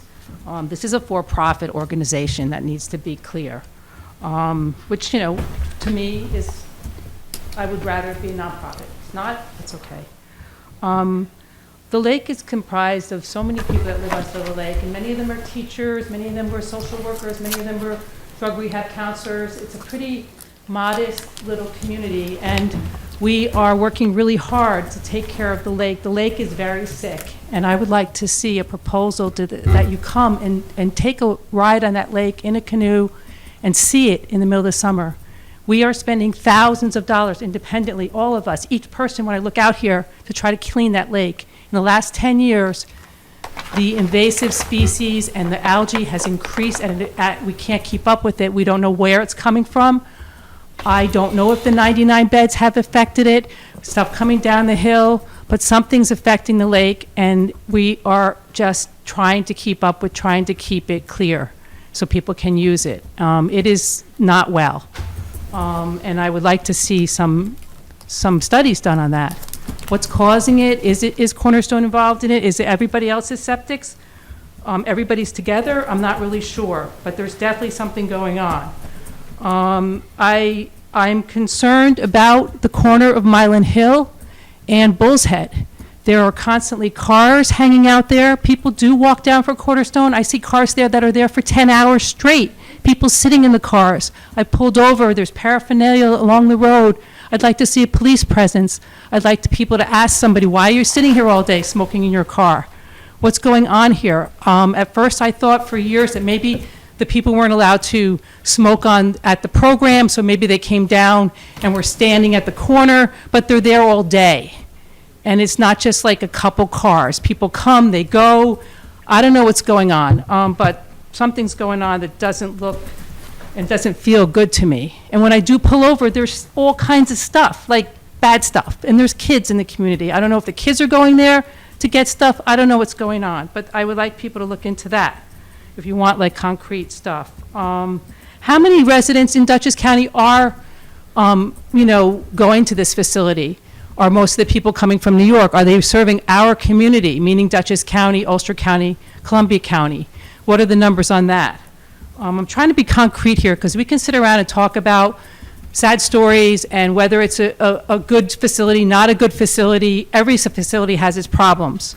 Some people might find Cornerstone to be great, other people have other stories. It's really not the issue. The issue is how it affects the community, how the 33 extra beds or 38 extra beds, if they didn't change the site plan, where did the people go? How did they house the extra 30 people, 33 people plus the staff? So you're talking about 50, 60 extra people. If you didn't change the facility, did you put 3 people in a room? How many people, where are they sleeping? How many toilets, how many showers? Is it a nice environment? I don't know. And we have a mission statement in Clinton. I don't know it off the top of my head, but it basically says this is a rural community. We want it to stay a rural community. And I don't know if the mission statement, this fits our mission statement. Is a rural community a 66 bed? Is a rural community a rehab with 200 beds? I do agree with Randy. If the property was sold for so much money that doesn't make sense, what are the plans? Most of it's in environmental protection. And if we don't really care about the residents and their house values or anything else, there are animals and endangered species that live there. There are eagles, there are beavers, there are all kinds of really cool things. And I can't imagine that it's not going to be affected by an increase in beds today. And I do believe that there's plans to increase in the future. Maybe that's not true, but that's my feeling. I think we'll be back here for many years to come. And I think what you decide now will set a blueprint for the future. So it's really important. Thank you.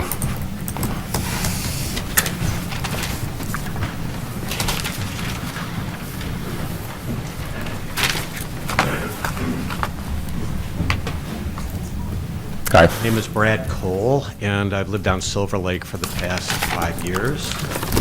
And I want to thank you guys for... A little closer to the mic. Get closer to the mic. Sorry. Okay. You could sing. Well, first of all, thank you guys for hearing us out, and I don't mean just the neighbors here, but everybody here, because everybody, I think, is, speaking from their heart.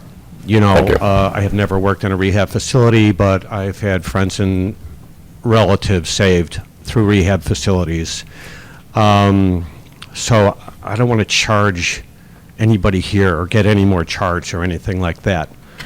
But I will say this. I would ask you, the planning board, to consider, I think what it's all boiling down to for me after the last few years of sitting in this are kind of trust issues. And I can't imagine the trust issues have anything to do with anybody who works at Cornerstone who's sitting here. It's more about how the deal went down to permit a retroactive change in the zoning. And if I remember correctly, 4 or 5 years ago, the Cornerstone, I think, came either to the planning board or to the town board about expanding to 200. I don't know. I can't remember if you guys were in this meeting, and it's like, oh, wait a minute, but where are you? And I think that started looking at what was allowed and where it was. Here's the point. I think, like somebody said, the 800-pound gorilla in the room is, let's just say, for example, everybody agrees 100 beds or 99 beds, whatever it is. Part of the concern is it going to be 200 or 500 or something like that? Because the town has moved forward with this, accommodating this. This has nothing to do with the amount of treatment that's needed in the world or in our community. Nobody's questioning that. But at the end of the day, I think like Art said, and Ed said also, if we're going here, we'll go there, because the community would love 200 beds or love 300 or 400 beds. So my question to you, or I guess my ask for you guys, is to say, if we're going to come up with a number of what's acceptable, is there a ceiling? Is there something that says this is it? Because the trust issue is, let's just say, for example, okay, we're going to leave it at 100 beds. We don't know that it stays there, and that the concerns that we have, whether there are house values or whatever they are, the environment or whatever it is, it doesn't get addressed, and we live here.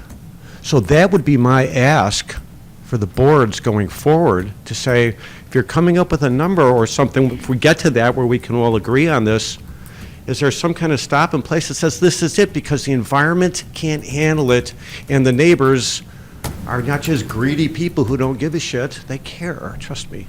There's a backstop. And nobody's really talked about that, but you can see where the trust issue has kind of come into play. And that was my... I just wanted to, and you can keep going, I just wanted to, but on that point, as drafted, as it exists now, the law would limit them to 102 beds. That's the law in the books. Now, you may come back and say, but the law can be changed. That doesn't really give me any comfort. I understand that. I'm just telling you, you're asking a question, so I'm just, you asked a question I can actually answer, and I appreciate that. So that's the way the law is drafted right now. Which is great. So, but again, just being involved in the volley, I'm trying to stop that from escalating. And if you're addressing the fear part of this equation, I think that goes far to getting a solution. So if it were to be, it's 102 beds and here it shall remain for whatever, unless there's some concrete mechanism, an environmental study or whatever it might be, to sort of push that forward. So that's the trust issue that I'm sorry, and again, it's not with anybody that I know that works with Cornerstone. They're doing great work here. I don't mean they, I mean you. So that's my issue. Can we address this sort of trust issue, if you're going to put a number on it, that the community feels okay about, say, you know what, this is it, because this is what the environment can handle, and this is what's reasonable, because we all know we need thousands of beds. That's where it's at. So thank you. Thank you. Thank you. If I could just say, there's quite a few of us that are new on the board. Mike. So to me. Wait. Can I Put say your anything? microphone on, Sorry. So finger pointing isn't going to do anything, or being accused of something isn't going to do anything. We all do agree that this is a wonderful entity. So to me, and as Paul is asking people, give us solutions, give us ideas. Don't accuse us of something as a kickback or something ridiculous. Try to help us. I'm new to the community, but I've been here 65 years. I love living in the country, right? So give me an idea. Is it water? What is it that we think we can do? Because I think we're all on the same page. We just got to somehow find that middle ground. Here's a solution. I think if we take this to where we can sit down and have a focused conversation, where I think somebody said like a workshop that might be a little more neighbor-centric, where it's issue A, B, and C, whether it's the trust issue or the water issue, and those things, that we can all focus on these things. What is the water impact, and where does it reach its level? So I think this is a tangible thing, as opposed to a, blah, blah, blah, or bitching session, so that if we were to come back and say, set up a workshop issue, and the neighbors come up with, say, 3 or 4 solid issues that help us close this gap, where we know there's a two-way thing. Remember, we all, again, not to point fingers, going through the town board meetings was like, psh, that was rough, sorry. But solution-wise, a series of focused, say 4 or 5 issues, focus on them, where the neighbors get sort of a workshop, or anybody can, I don't know how you run these things, I think that would close the gap on the issues. And I mean- these forums are useful, but I don't see the ball moving that much. But so what, this is not an argumentative question, I'm really asking, okay? This is the format that we typically use, so how would it be different? Like, if we had another hearing Yeah. where everybody can speak, and, where to your, I think you make a good suggestion, we're try to define the issues that concern the community most, and they're presented,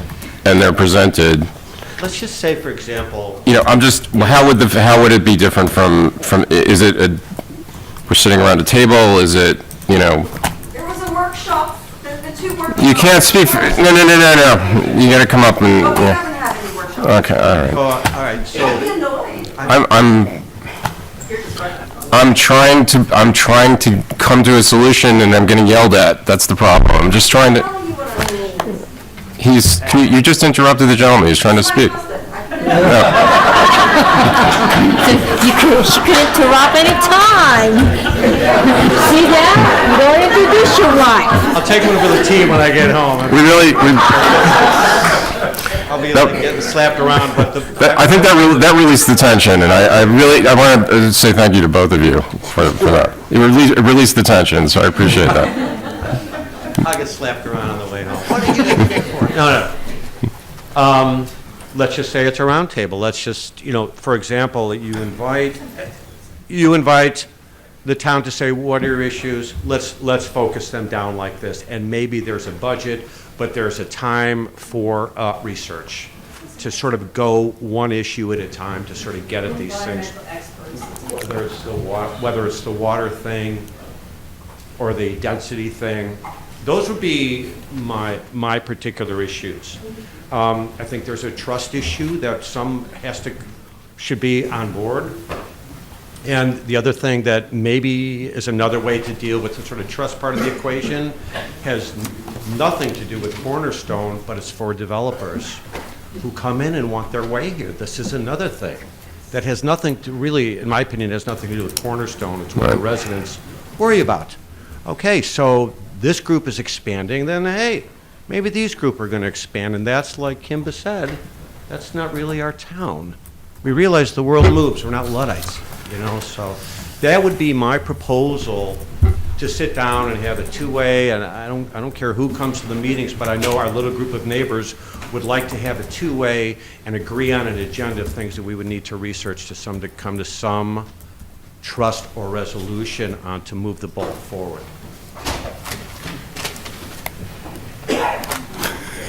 This is what it is. Thank you. Good luck. Yeah. I hope you see you next time.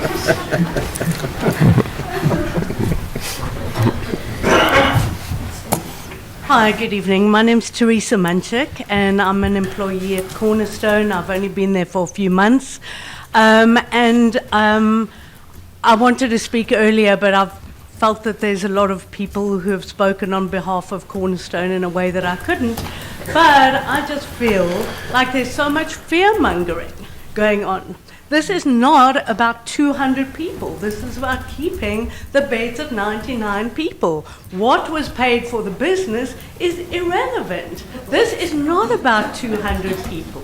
So I'm imploring the board to look at it for what it is, and also what it is a place that can help all the surrounding communities. It can help people in this community, because I don't believe anyone is untouched by this.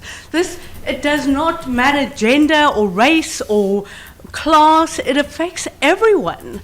And I would also like to say that yes, it's a small community, but if there were people on your streets, homeless, shooting up in your streets, would the community still say, oh, sorry, we still want 66 beds if there's 3 people shooting up in your town?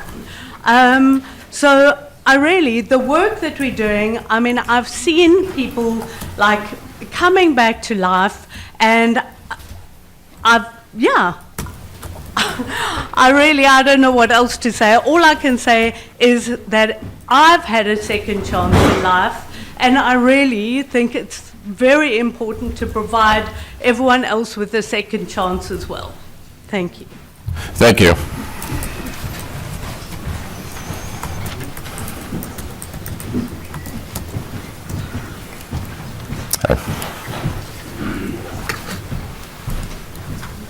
Good evening. My name is Christian Fekete. I live on the lake. I'm an architect, and I don't want to get into the emotional thing. I just would like to ask. I know there was like environmental studies that were done, and I would like to stick to the fact if we could have a round table like they're saying, and we could have people that are scientists to review these documents, and you know, calm all these issues that people are concerned about for the lake, the water quality, the environment. I think that's a big deal, and I think that's what we need to look into. I'd like to hear people a review about these environmental quality assessment that was done, yeah, so that we could sit down. I think a couple of experts in this field. You know, what happens to the septic system, you know, what we talked about, drugs, you know, in the septic system, how is that addressed? I'm not sure that was addressed in the environmental assessment, but I think that issues like this, I think the lake health, how that affect the lakes. I mean, there's like scientific data that we need to look at, and I think if we could sit down and look at those together, that would be great. I think that would address the trust issues and all this stuff. Thank you.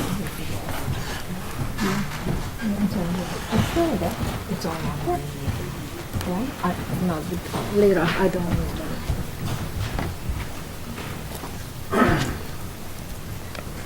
Anybody?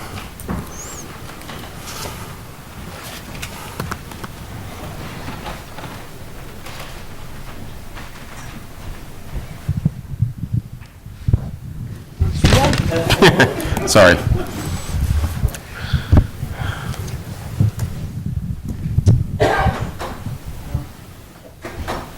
Hi. Hi. I'm Wendy Edelman, and I live on Deer Hill. I have lived on Deer Hill Road since 1998. And when my husband and I bought our home, Cornerstone was already in place, and we had no problem with moving into an area with a rehab center. We were then, and we are now, supportive of their overall mission. That goes without saying. However, the changes in Cornerstone's operation have impacted our lives and our community's lives in ways that we could not foresee. Cornerstone went from a dry retreat to an alcohol rehab facility to a drug and alcohol rehab to the present-day drug detox facility. All of these changes were done without any input from our community or with the town's knowledge. Therein lies part of the problem. There is no communication, nor has there ever been any communication between Cornerstone and our community, and as far as I know, the boards, the town boards. They go and they do what they want. They wanted to increase. We found out that they increased. It was almost like a side issue. And their response to us and to the board was mea culpa. Gee, I'm sorry, we didn't know. You didn't know. You had a lawyer. You have the same lawyer today that they had then, claiming they didn't know that they weren't allowed to increase. Okay. The board saw fit, as we all know, to listen to the Cornerstone side and to say, No, you can't increase. So Cornerstone said, fine, if we can't increase, we will sue you. And we will take you for all your work. Obviously, this is not a rich community. So the town gave in, changed the code to allow Cornerstone to apply. And here you are. They dumped it in your lap, and now it's up to you to try and figure this mess out and to protect the community, which is who you represent. You don't represent Cornerstone, you represent the community. What we're asking for, what many of us are asking for, is just an opportunity to communicate. I know, Paul, you keep questioning what's the difference between standing up here, which many people are terrified to do, stand up here in front of this crowd, in front of all of you, and say what we want. Well, we don't know what we want. We want to communicate. We want the opportunity to say we are terrified that these drugs could be going into the land and to the water.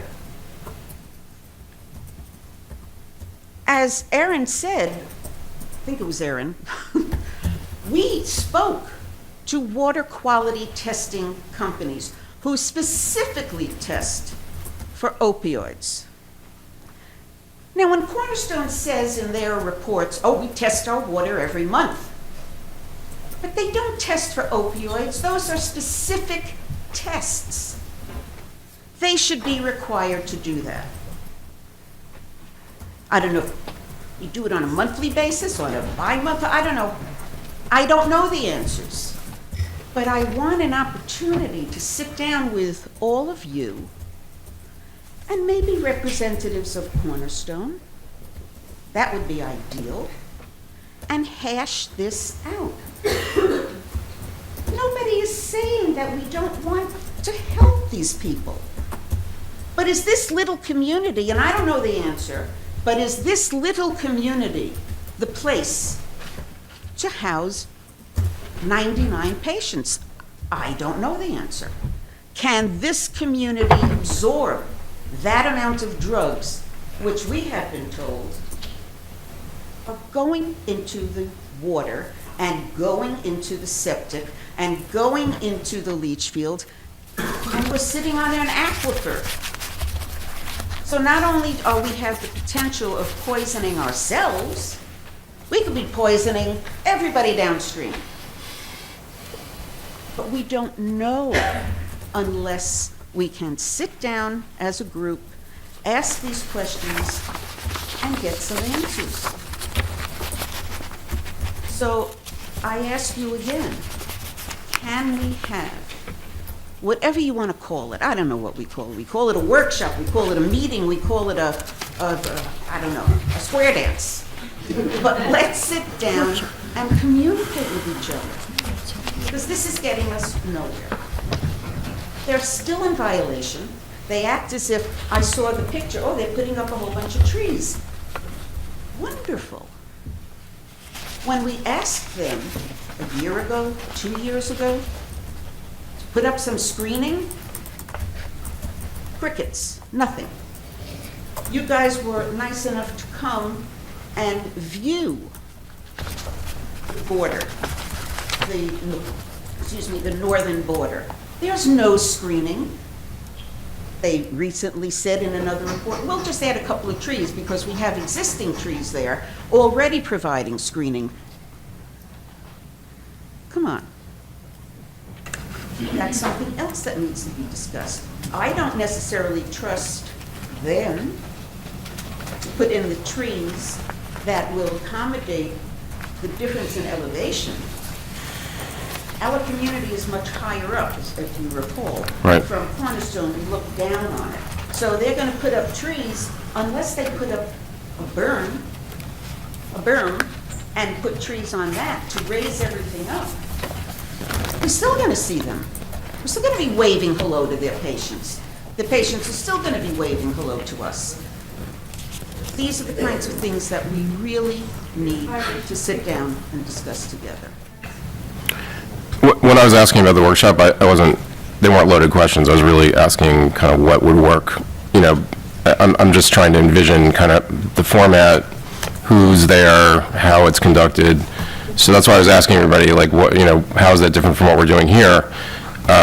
If it's something that we're allowed to do, and, you know, we'll have to talk to our you know, I don't have a problem with it. I just, the kinds of comments you're making are really helpful. The practical kind of, this is what we want, you know, these are the issues we're concerned about, are really helpful. And if it's a matter of toning down, you know, kind of having a more intimate format, so people are more confident and less anxious, I don't have a problem with that. You know, if it's more like a mediation or, you know, kind of that kind of a discussion, you know, if we can do it, we would certainly do it. I just, you know, any way we can get to the solution, you know, we want to solve this, believe it or not, as much as everybody else. I know you do. I know you do. You know, and in a way that makes sense. But as Brad said, you know, it's hard to have confidence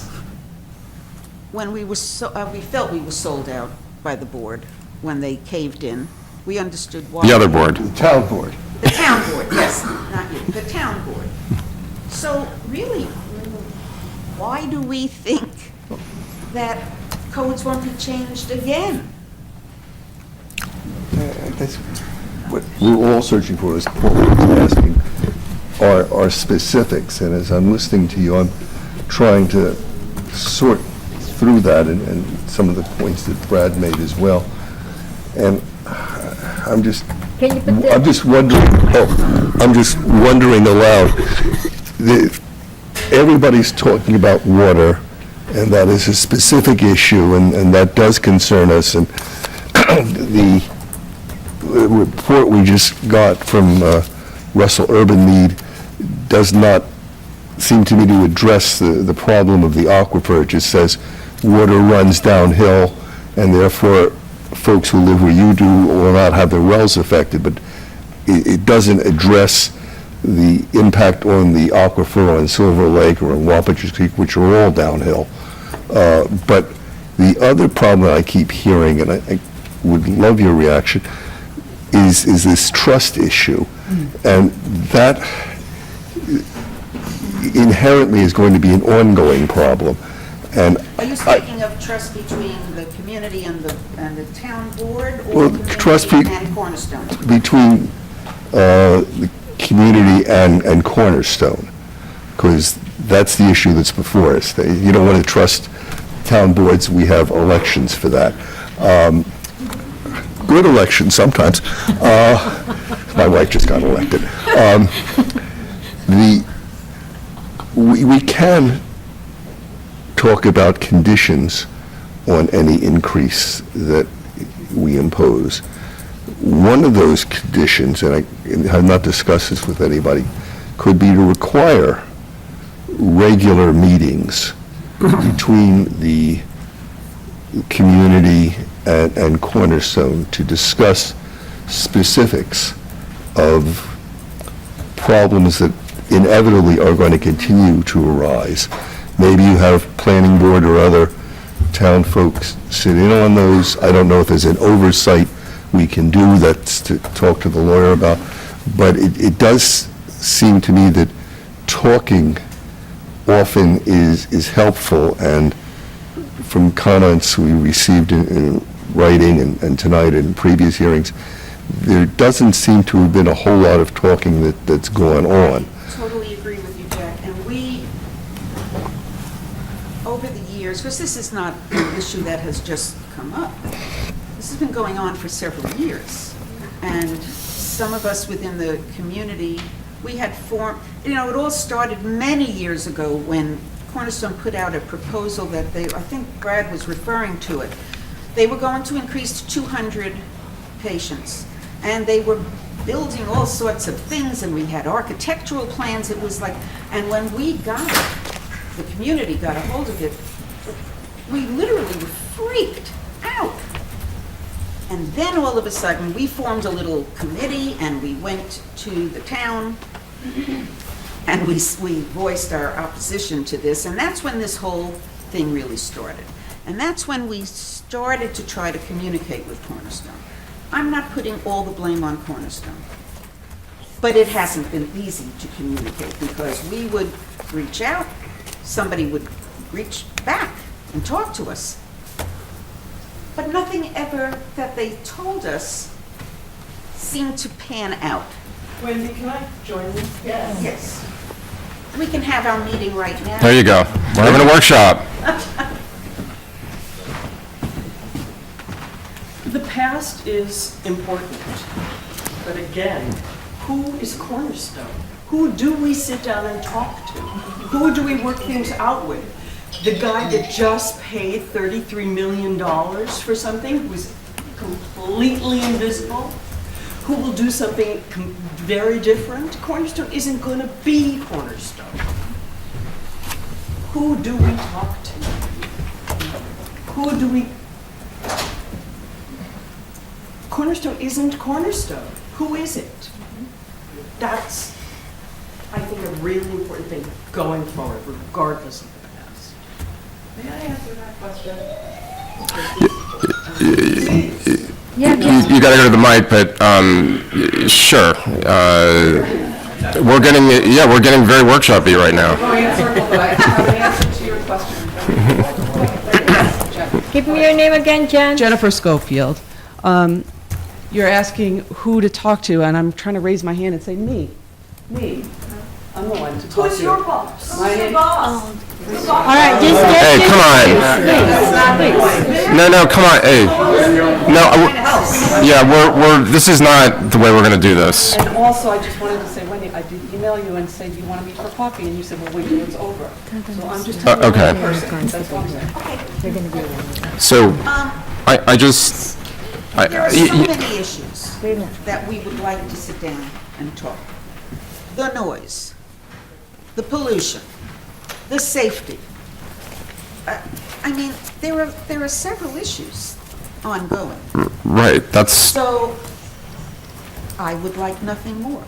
To sit down in an informal setting with some of the, if you all want to be there, fabulous. But we have representative perhaps from the planning board, we have representatives from the community, and we have representatives from Cornerstone. I understand what Randy is saying. We don't quite know where the buck stops at Cornerstone.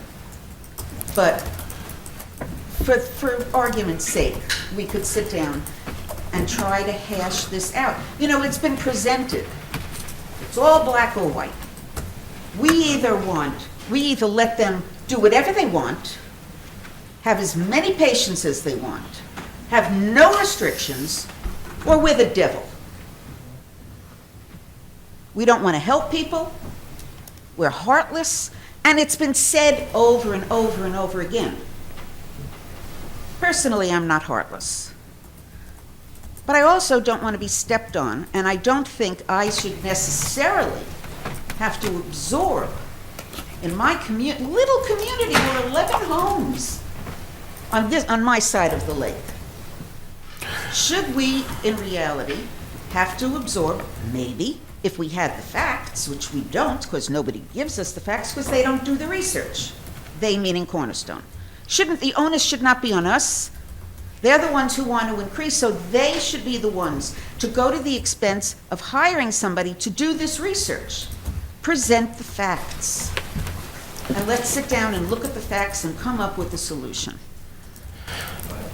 So, kind of a mediation, kind of negotiation, mediation, kind of informal discussion among the parties, is that? Cornerstone would have to agree to it. If everybody came back with a negotiated solution, that would be the best possible outcome for everybody. We don't have a problem with it. If it can be organized and run in a way that is productive. I don't know whether we'd have the whole board there or just, we'd have to talk about it. I don't know if I'm out on a limb here. Yeah, okay. Great. Thank you all. Okay, we can't take random comments, I'm sorry. You can come up to the mic if you want to talk. Kat, do you, can I just stop for a second? I completely agree with the power. That should be a request by the planning board to have that these research of facts done by Cornerstone. Have you, have you read their, and this is just a question. You have issues and questions about their submission. Go ahead. Can everybody please stop? Just whoever is not, think there's a God. they're going to be removed. I Just say think that, and they're going to be quiet. going back to the issue of trust, so I thought years ago we had a good conversation and open dialogue. I spoke to Michael Purnell multiple times, and we exchanged emails and conversations and talked about potential solutions until, going back to the line of trees, we were talking about privacy, and he said, look, our lawyer, Warren Raponsky, said it's not possible. And that was the end of it. And I waited for months. He said, I'll come back to you in a few months, and nothing happened. He said the town code wouldn't allow it. It's not possible. And that was essentially the end of the conversation back then with Michael. And I have it in emails. I have it. So again, we can restart the clock. We can start again. But I want to know who is the person we can trust. Maybe it's Jennifer, right? I don't know. Is it Dunu Ownership? I don't know who that is. Is it Joe Landau? Is it Ben Phillipson? I mean, according to OSIS records, Joe Landau was the owner of the company. Can you talk to us? Huh? Talk to us. Sorry. Yeah, it's okay. So again, I don't know who Cornerstone is. I don't know who to trust. Maybe we can start from scratch. Maybe you can play intermediation role or some sort of mediation. I also looked at the submissions. So they refer to the DEC report about aseptic health. It's from 1999. The data they used in that report is from 1999. It's not new. So I don't know how can I trust the good faith of this research. Also, they talk about the septic capacity. It was done in 2021 and 2022 when they operated at 2/3 of capacity. So it wasn't done at 99. We don't know what happens when they have 99 patients because we haven't seen data with that capacity usage. So again, I mean, I'm open to looking at real data, real conversation, but I don't know, like I look around. I mean, this table, I don't know if I can trust anybody's table. Here, yes. I think so. I mean, one of the items, as you've been at all the meetings, so one of the items we've talked about is testing and inspection of the wastewater. So that's something we're definitely focused on, and I agree with you. Yeah. The other thing, I mean, look, we live in a community, again, prior conversations we had with, not sure he's still with the company, David Bachner. Very, very not straightforward. Again, like the experience we've had just wasn't good. Right. Maybe he's no longer with the company. Maybe he's in Malibu. I don't know. But again, if we get together a group of people that we believe we can trust, then let's have a conversation.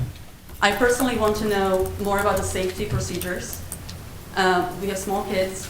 I was trying to put up a picture of what we actually see from our community, but we see all the patients. We see the staff, we hear the conversations. Sometimes the FedEx walks from our house to Cornerstone, just cutting across the property because it's closer. It's like 30-second walk.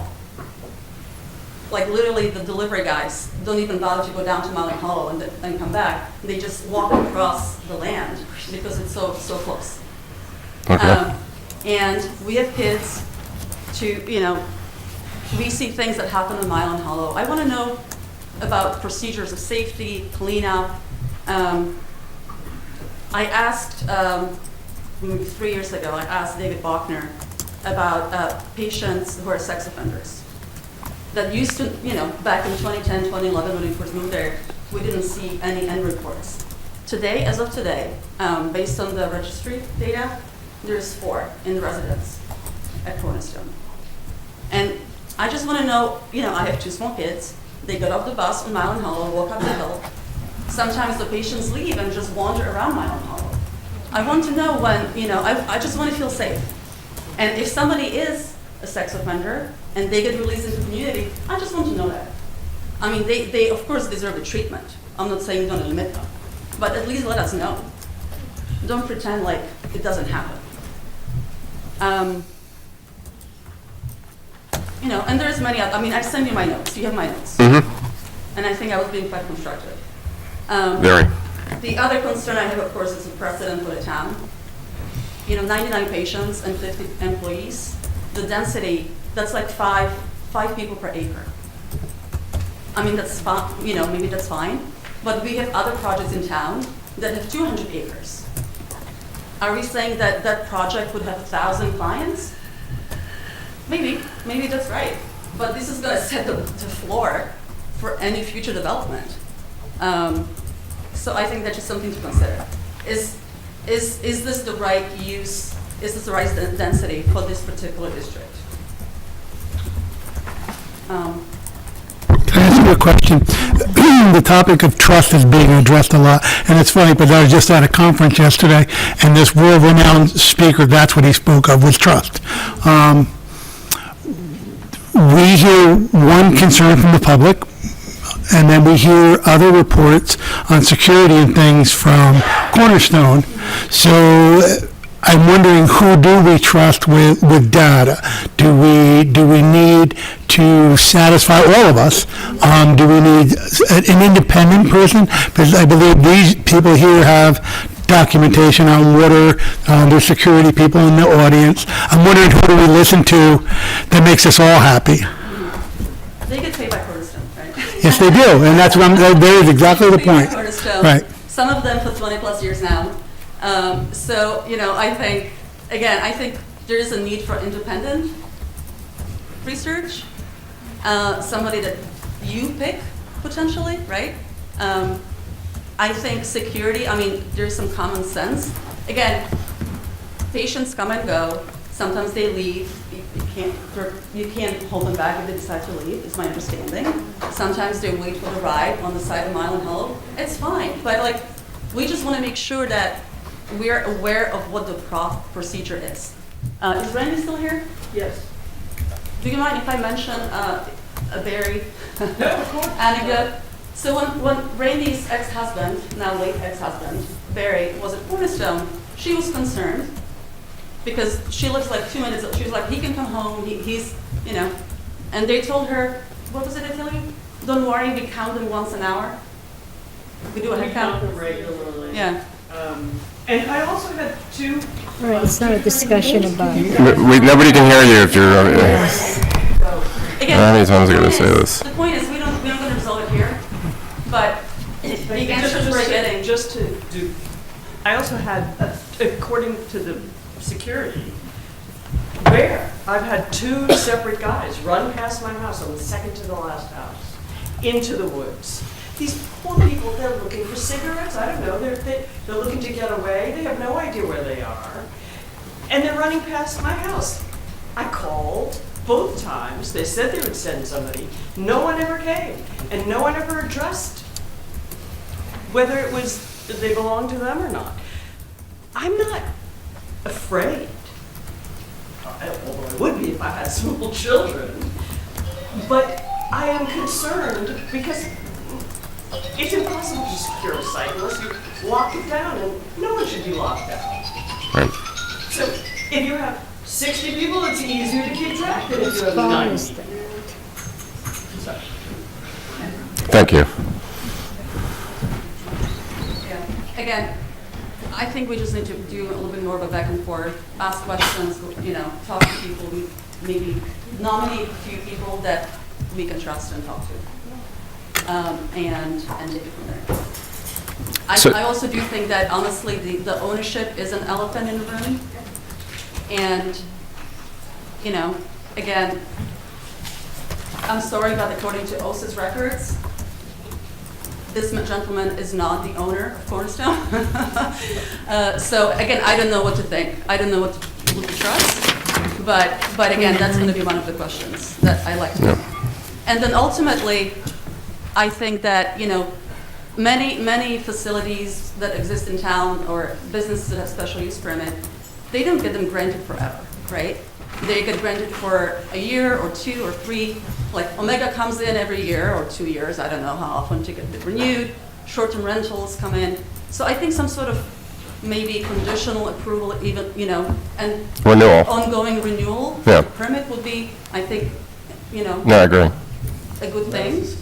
Huh? Yeah, that's something that we Yeah. want to focus on, you know. I do like an idea, like, I know there's facilities who do have community boards, right, like, who do get engaged. But, like, there's examples even locally. I think Daytop has much better relationship with Rhinebeck than Cornerstone. They get much more engaged in the community, they get much more involved. They're also not for profit, which is, you know, probably a bit of a difference too. But there's better, more functional relationships. And I think we need to find a way to do it. But again, I think we need to see faces on the other side of the table you can trust. And I mean, I heard some really encouraging things today, but Okay.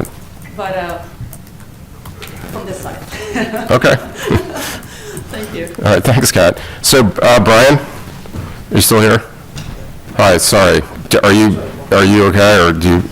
So we have Chief Dingy from West Clinton Fire, and I'd asked him to come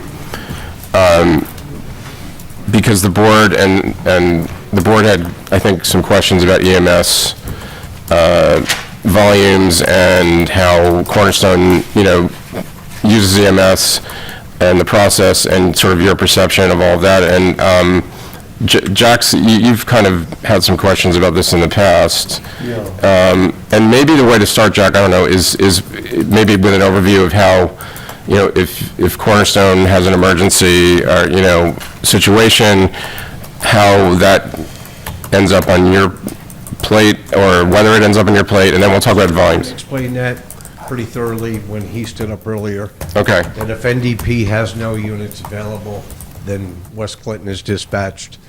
And that's if, providing that we're available. We could be on another call, and then it's at the discretion of 911 who they choose to, at that point, dispatch, whether it be Rhinebeck or Mylan, whomever. And then, you know, these days we're hearing a lot of no commercial agencies available, meaning ALS units, which is your paramedics units. Happens every day in this county. Well, can you just say that again? You're saying... The ALS units... You can tilt that up if, yeah. Happens What is ALS? ALS is Advanced Life Support. It's a paramedic on board. It's a private company, or? They're commercial. Okay. Commercial, yeah. Like Door and Dutch paramedics. Empress recently bought out Mobile Life, okay, within the past couple months. So, yeah, these are commercial units. Yep. So how much burden is there on West Clinton Fire as a result of Microphone, calls? Jack. I'm on it. Question is, how much burden is there on the fire department because of calls from Cornerstone? You handle it? Do you feel it? Is it easy? Is it hard? Where on the spectrum are you? Well, that's a tough question to answer because I can't put a number on a number of VMS calls such as Cornerstone, Omega when they come into force. We do have our frequent flyers, okay, quote, unquote. No names, no addresses, obviously. For example, we responded to one residence 50 times last year. Wow. Sometimes 2 or 3 times a day. Without further comment on who or where. Yeah. We don't see a burden at this particular time. Although I will tell you that the number of VMS calls in Dutchess County as a whole is probably 21 ratio versus a fire call. EMS is the biggest thing right now in the county.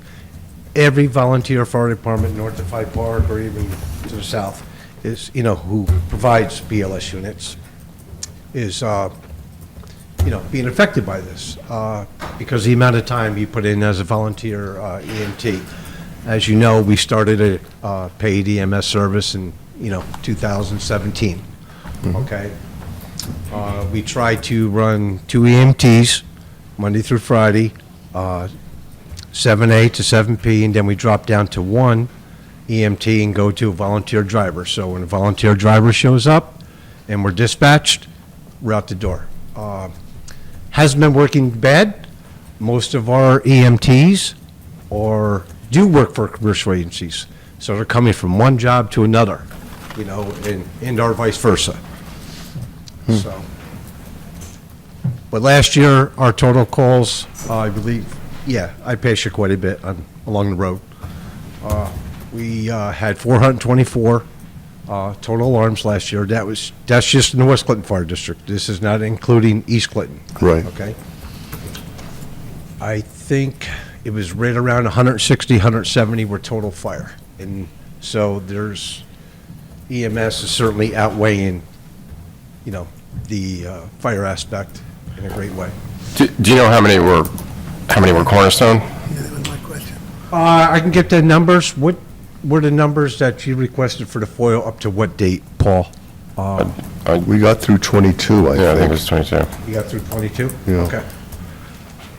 When you did the FOIL, my board answered to that, my Board of Fire Commissioners. Did sure the we did. Planning Board and Cornerstone FOIL NDP?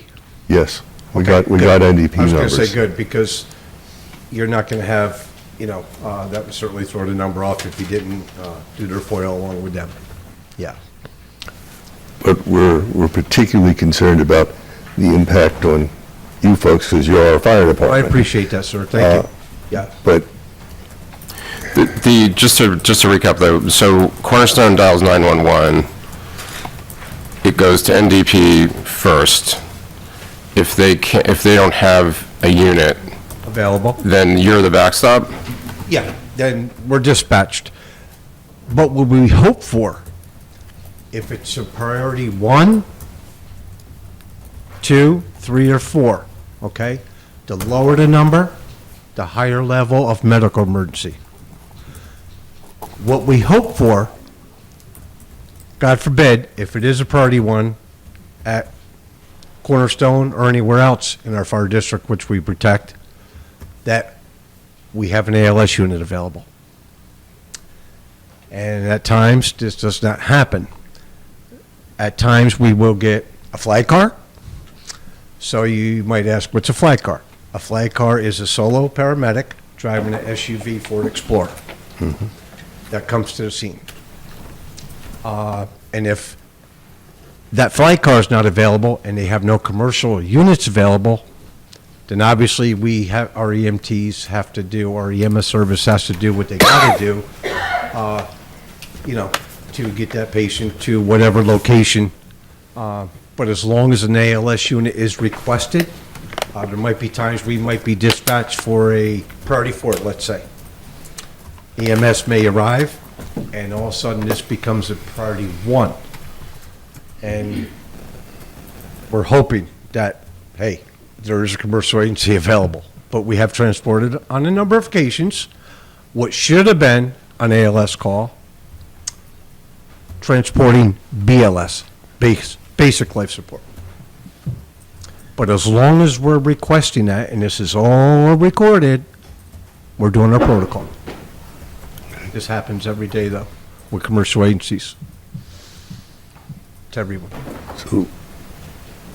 So frequently you're called because there's no commercial agency available? That's correct. That's when we're called to Cornerstone. Okay. That is correct. Very fair. And are you generally able to handle it when you're called, or do you sometimes have to refer it out, or can you? As long as we're available, sir, as long as we're available, we will handle the alarm. And as providing we're not on another call in the district and or mutual aid to someone else. I don't want to try and pin you down to specific numbers you don't have, but is it your sense that you're able to handle the calls more often than not, or is it the other way around, and more often than not you got to scramble and send it somewhere else? That's a hard one. That's a tough one. You're Yeah, right. You're right. I would have to pull some data to answer that, but a fair question. Yeah, very fair. I'll pull some data. That would be very helpful if you could do that. We'll get some data for you. Yep.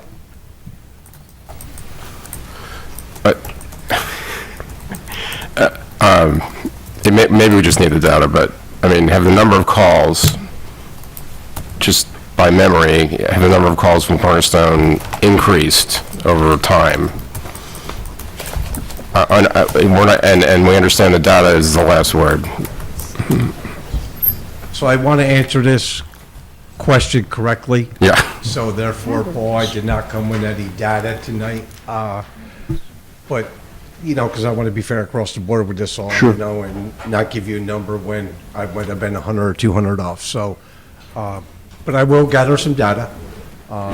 So you would be looking from 23, you know, say 23, you got it up to the end of 22, is that correct? We got some data up to, You got some data? yeah. Okay. You know, whatever you can give us. All right, my board meeting's next Wednesday, and I'll speak with them, and we'll get whatever data we can to try to get it up to par, That would be great, if that's fair. yeah. And maybe you can come back and talk to us again. You put me Next up meeting. first. Good call. I owe you something. I owe you a cup of coffee. Well, more than a cup of coffee, actually. Okay, so Jack, are you, I think we're going to need the data, and then maybe we'll, Whatever you can get us with. yeah. Okay, yeah, certainly do that. But thank you for waiting, and we'll put you on first next time. Thanks, Brian. Thank you. Are there more comments from the public? You want to follow up on something? Yeah, I just want to follow up on Okay. a couple items. Can you have your name again? This is Tony, Senior Vice President, Cornerstone. So Lee had said in the beginning, it was as of December 13th, we had made a change where we no longer call 911 unless we need to, unless it's an extreme emergency and we may be outdoors and don't have Northern Paramedics number. We have an agreement where there's a submission from Northern Dutchess Paramedics that we can call them directly, so we're not putting the burden on any of the town resources. And since December 13th, we've had between 0 and I think there could have been 1 call. So there's 0 to 1 since December 13th, 911 calls. How many NDP calls have there been? How many NDP calls have there been during that time? I'm not sure how many Northern Dutchess Paramedic calls. So much. Please stop talking. But since we made that change, like I said, we've only had 0 to possibly 1 911 call since December 13th. Yeah, you mentioned that earlier. Yes. Another comment that I just kind of wanted to lay on is, you know, there was concern about garbage being on the corner of Mile and Hollow.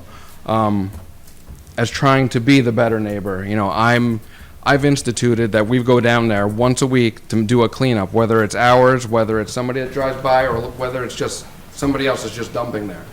Last week alone, we found some garbage. We also found some car seats. Those car seats didn't belong to Cornerstone, but we did take care of it. And I vow to continue to do that. Each week, we will go down and we'll make sure that area by Mile and Hollow Road, Bull's Head Road, we'll clean it up. We'll monitor it. One of the things, you know, one of the comments we've heard is, and we heard it tonight also, is the people parking, and sometimes we've heard it's employees who are taking cigarette breaks, and sometimes it's people who are visiting you're a smoke-free facility, so they smoke on the side of Mile and Hollow, and I'd heard that from a number of people. And is it possible to create, you know, a sort of smoking area, you know, a parking area, smoking area where, I mean, there's no reason to have people parking on the side of the road, and I know, you know, that's really, you know, if I were a neighbor, I'd be upset about that. You know, if there's a place to put a smoking area with a parking lot. Where we run into the problem is on New York State healthcare grounds, you're not allowed to smoke on property. Like anywhere on the property? Yeah, even Correct, hospitals. anywhere. So That's true. we had checked in years back with the police, you know, are we okay parking on the side of the road, off the road, where staff can have a break? And there was no problem with that whatsoever. And that's why I'm vowing to make sure that we will clean up that area. We will go down there, whether it's ours or someone else's, we will continue to monitor that area once a week, clean it up, whatever is down there, we'll take care of it. Are you picking up cigarette butts? Cigarette butts, garbage, if there was beer cans. There we go. Okay. I mean, car seats, whatever's down there. And We can save this for the workshop. I wanted to. I'm on board. Maybe you got to add nicotine addiction to the program. I want to, I want to improve the relationship in the neighborhood. And, when I said it before, I meant it. So that's what I'm vowing to do. How about by the driveway? What about the Niagara Mohawk? Yeah, by your land? driveway. How about by your driveway? Not on the facility, by your driveway. I think he's saying on the property, it doesn't matter, it doesn't matter where you are, yeah. Which is why the spot that we parked is where there's like a carve out off the side of the road. And that's where the cars are parked. Okay, all right. That's helpful. Thank you very much. So are you done? I'm sorry. That's okay. And then the one other thing, I want to build that trust that the neighbors are asking for. And, there's also questions about who's the owner, and there's partial owners. And, Thomas Puzo is also part owner of Cornerstone. And I wanted to say that. And well, at your own risk. There was questions. Can you give me the name? There was questions saying that he Thomas was not Puzo. the owner. This guy. Nice. That's all I have. Thank you. Okay. So we're gonna start to think about it, Jerry. You want to make a comment or just want to make a quick comment? Okay. My name is Thomas Puzo, and I'm President and CEO. I've been with Cornerstone for almost 40 years now. I've been an owner-operator since 1996 when Rhinebeck was purchased. Okay, I continue to be an owner-operator. I am the President and CEO, and I am responsible for the operation in Rhinebeck and at our Manhattan facility. Excuse me. There's been a lot of misinformation. The ownership, who the ownership is, can be easily checked by calling Oasis, making a quick FOIL request. We can also supply our licenses, which I think we may have already supplied on a prior submission, showing who ownership is. So where the lady who talked about it, she knows who ownership is, she's misinformed. She can easily find out who ownership is by simply calling Oasis. Okay. Thank you. Thank you. We're gonna. Does anybody have? Do you want to make a sure? Start if you're out there and you think you want to make a comment, you might want to line up behind him. If My name is Kyle Bardwell. I'm from Labella Associates, formerly the Chasen Company's engineer for Cornerstone. I want to address some of the concerns made tonight about the water system and the wastewater system at Cornerstone being able to facilitate the size of the system. So it's important to note that Lee briefly touched on is in 2005, Cornerstone did apply to the Department of Health and New York State Department of Environmental Conservation for a facility of this size. So they went through a rigorous process with the Department of Health for a facility and a septic system and a water system that would treat 118 patients and 47 staff. This came out to a very specific flow that they were allowed to operate with 9,555 gallons per day. In addition to this rigorous review process, it was approved in 2005 and undergone construction in 2006. This 2006 construction was then certified to the Department of Health that it was built in conformance with the approved plans that would operate and facilitate for 118 staff at 9,555 gallons per day. It's important to note that in the letters that were provided to the applicant that the system was approved was also CC'd to the town building inspector for the town of Clinton to give the town of Clinton some notice that this site was approved for this many people.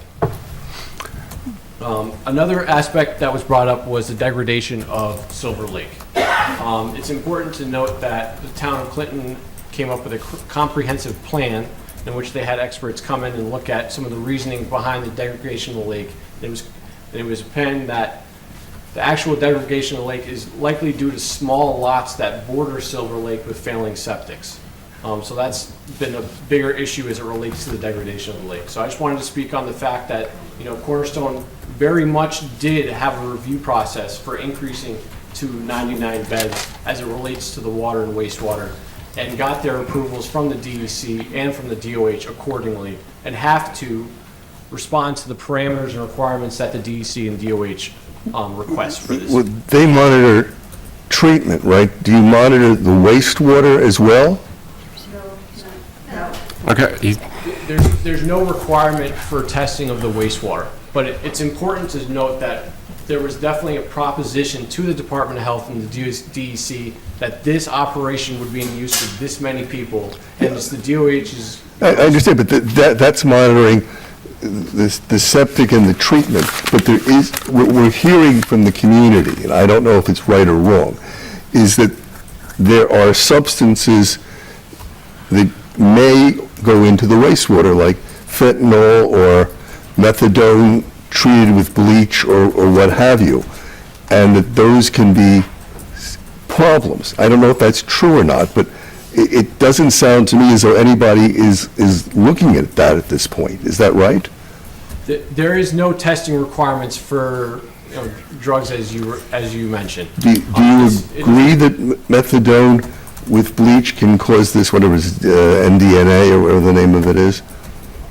There was some research that came about on this. I think it's important to note that the patients at Cornerstone, and the whole purpose of Cornerstone is that they're not under the influence of these while they're there. What about methadone? Don't they take that in treatment?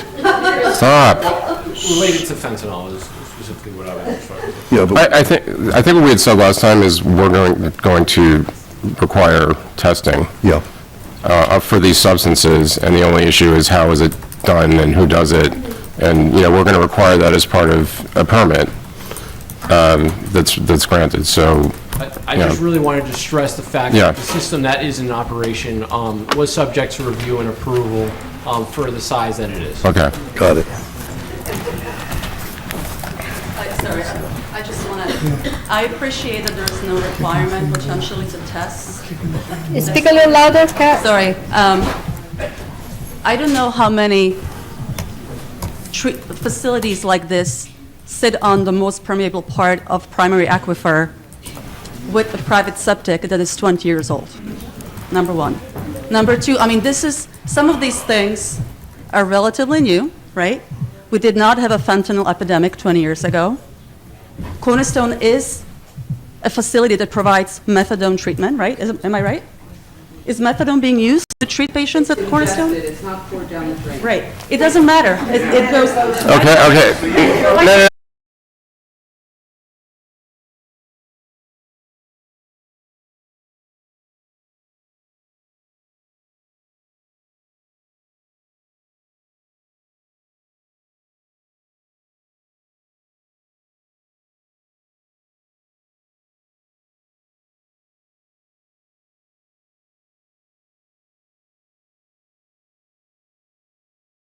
Sure.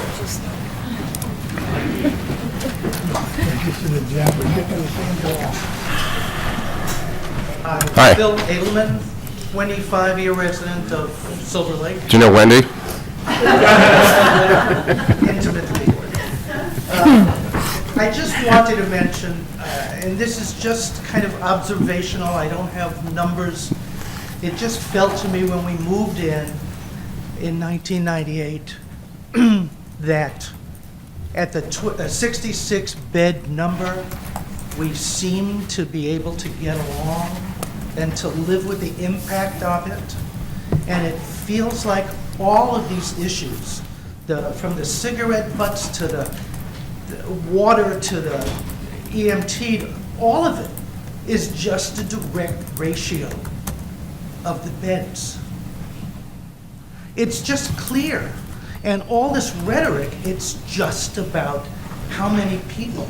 Now, we get it, we all get the problem and the crisis we're in, and there need to be facilities, but maybe the Rhinebeck boards in their wisdom 50 years ago, when these guys applied, felt that 66-bed ceiling was appropriate for the size of the space and the fact that they're in this rural space in the middle of a residential neighborhood. It's up to you now, because of the town boards, well, whatever, we don't need to go there, but it's up to you to establish a ceiling, and I just felt it need to be mentioned. 66 was the number when we all were able to live comfortably with noise, with it all. So please think about that when you're figuring it out. Thank you. Thank you very much. So I think we should adjourn, and I think we should leave the hearing open. And we'll talk about this workshop and whether we can have it and how we'll have it and who will be there, but we won't do it tonight. And I think we should think, oh, sorry, go ahead. Sorry, I just wanted to, you keep saying, well, what kind of workshop? So there are these pre-conference workshops that we've attended for Cornerstone. So all we're asking is for the same opportunity, because otherwise it's one-way conversations. And there's a lot of really good information for us all to share, all of us to share. So we sit and watch Cornerstone workshop with you guys, and we're saying, why don't we also workshop with you guys? That's all we're asking for. It's nothing special. And we looked in your bylaws, and we did the research to find out that there have been subcommittees that have been established in the past. In 2006, for example, when the town supervisor wanted to make Silver Lake public, and they put together a subcommittee. Anyway, the whole thing is that your bylaws don't forbid it. And all we're saying is clearly, we're just trying to get to yes, and standing here and saying things and knowing if it's landing right or not. Let's try something else, maybe. Give us a chance to come to the table the way Cornerstone has, and bring Cornerstone to the table. No, I agree. My background is mediation. I done a lot of media, and I totally agree with the process. I just need to do it in a way that's legal, and that I know everybody's. I'm gonna get flack. I need to make sure that we can do it, and I think we would like to do it. You've made great points. And as I said before, if the parties can work this out, or at least substantially work it out, the board would be thrilled. I mean, it would just be, we don't want to dictate, whatever decision we make, if it hasn't been worked out in advance, somebody's going to be unhappy. And, I just think the more that we can communicate, and it's sort of the points you just made. You made them very well, actually. I won't repeat that. Oh, my But- husband. Is he walking? Yeah, is he okay? Yeah, okay, I just, yeah. All right, Jack, do you have anything else? Or? All right. Here's somebody. Oh, okay, sure, yep. I'll be really quick, but I just wanted to say something about the value. I know that, it's a small town. I know that, the quality of life we're looking at, I hear all of that, but I want to say, actually, my name's Dahlia. I am an art therapist, and I did move here from Metro New York, and I have had employment or experiences at some of the largest hospitals: Mount Sinai Medical Center, Jacobi Medical Center, also Kings County Hospital. I want to say about all of those places, all of the places that I've been, this is the most humane treatment of humans that I have ever experienced in mental health and in rehab. In the places where I've worked, patients have been in narrow hallways with beds and metal rails looking over parking lots. When you see somebody who's been through the shock of maybe just coming back to life after an overdose, and they get to look out at an expansive landscape, they get to be in a bedroom that looks like a home. Many of these people actually call Cornerstone their second home, because guess what?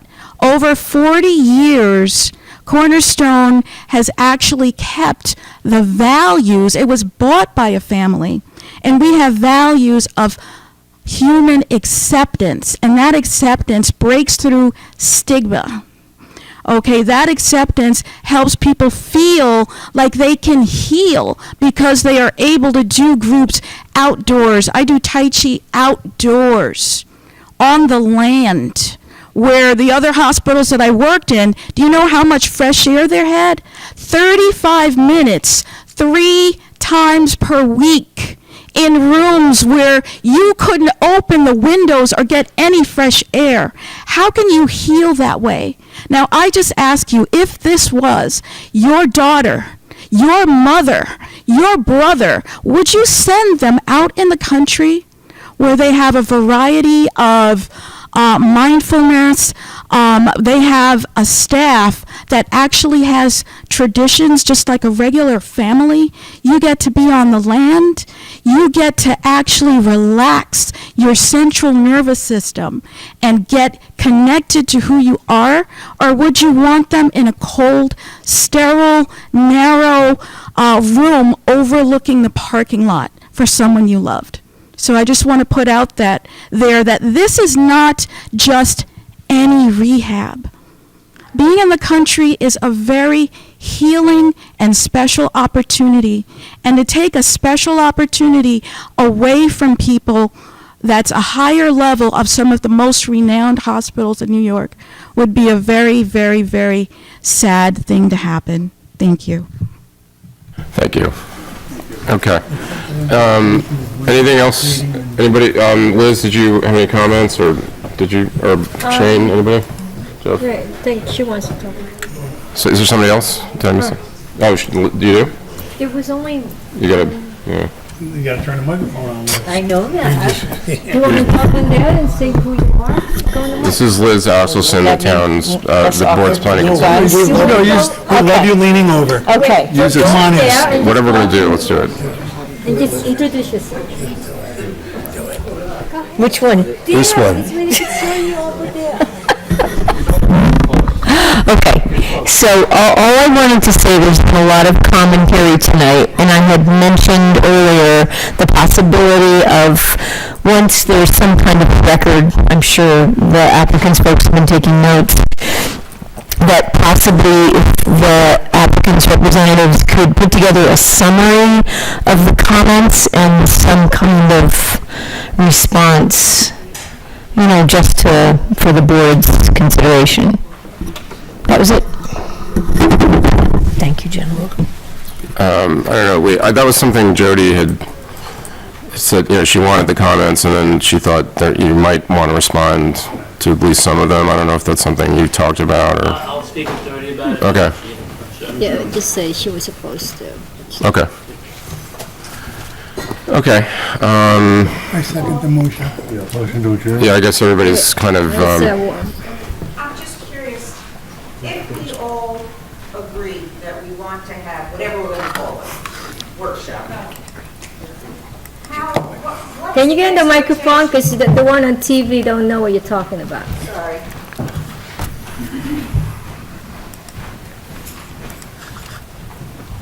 I'm just curious if, I did it again, if we all agree that we want to have some kind of communal meeting, what's the procedure?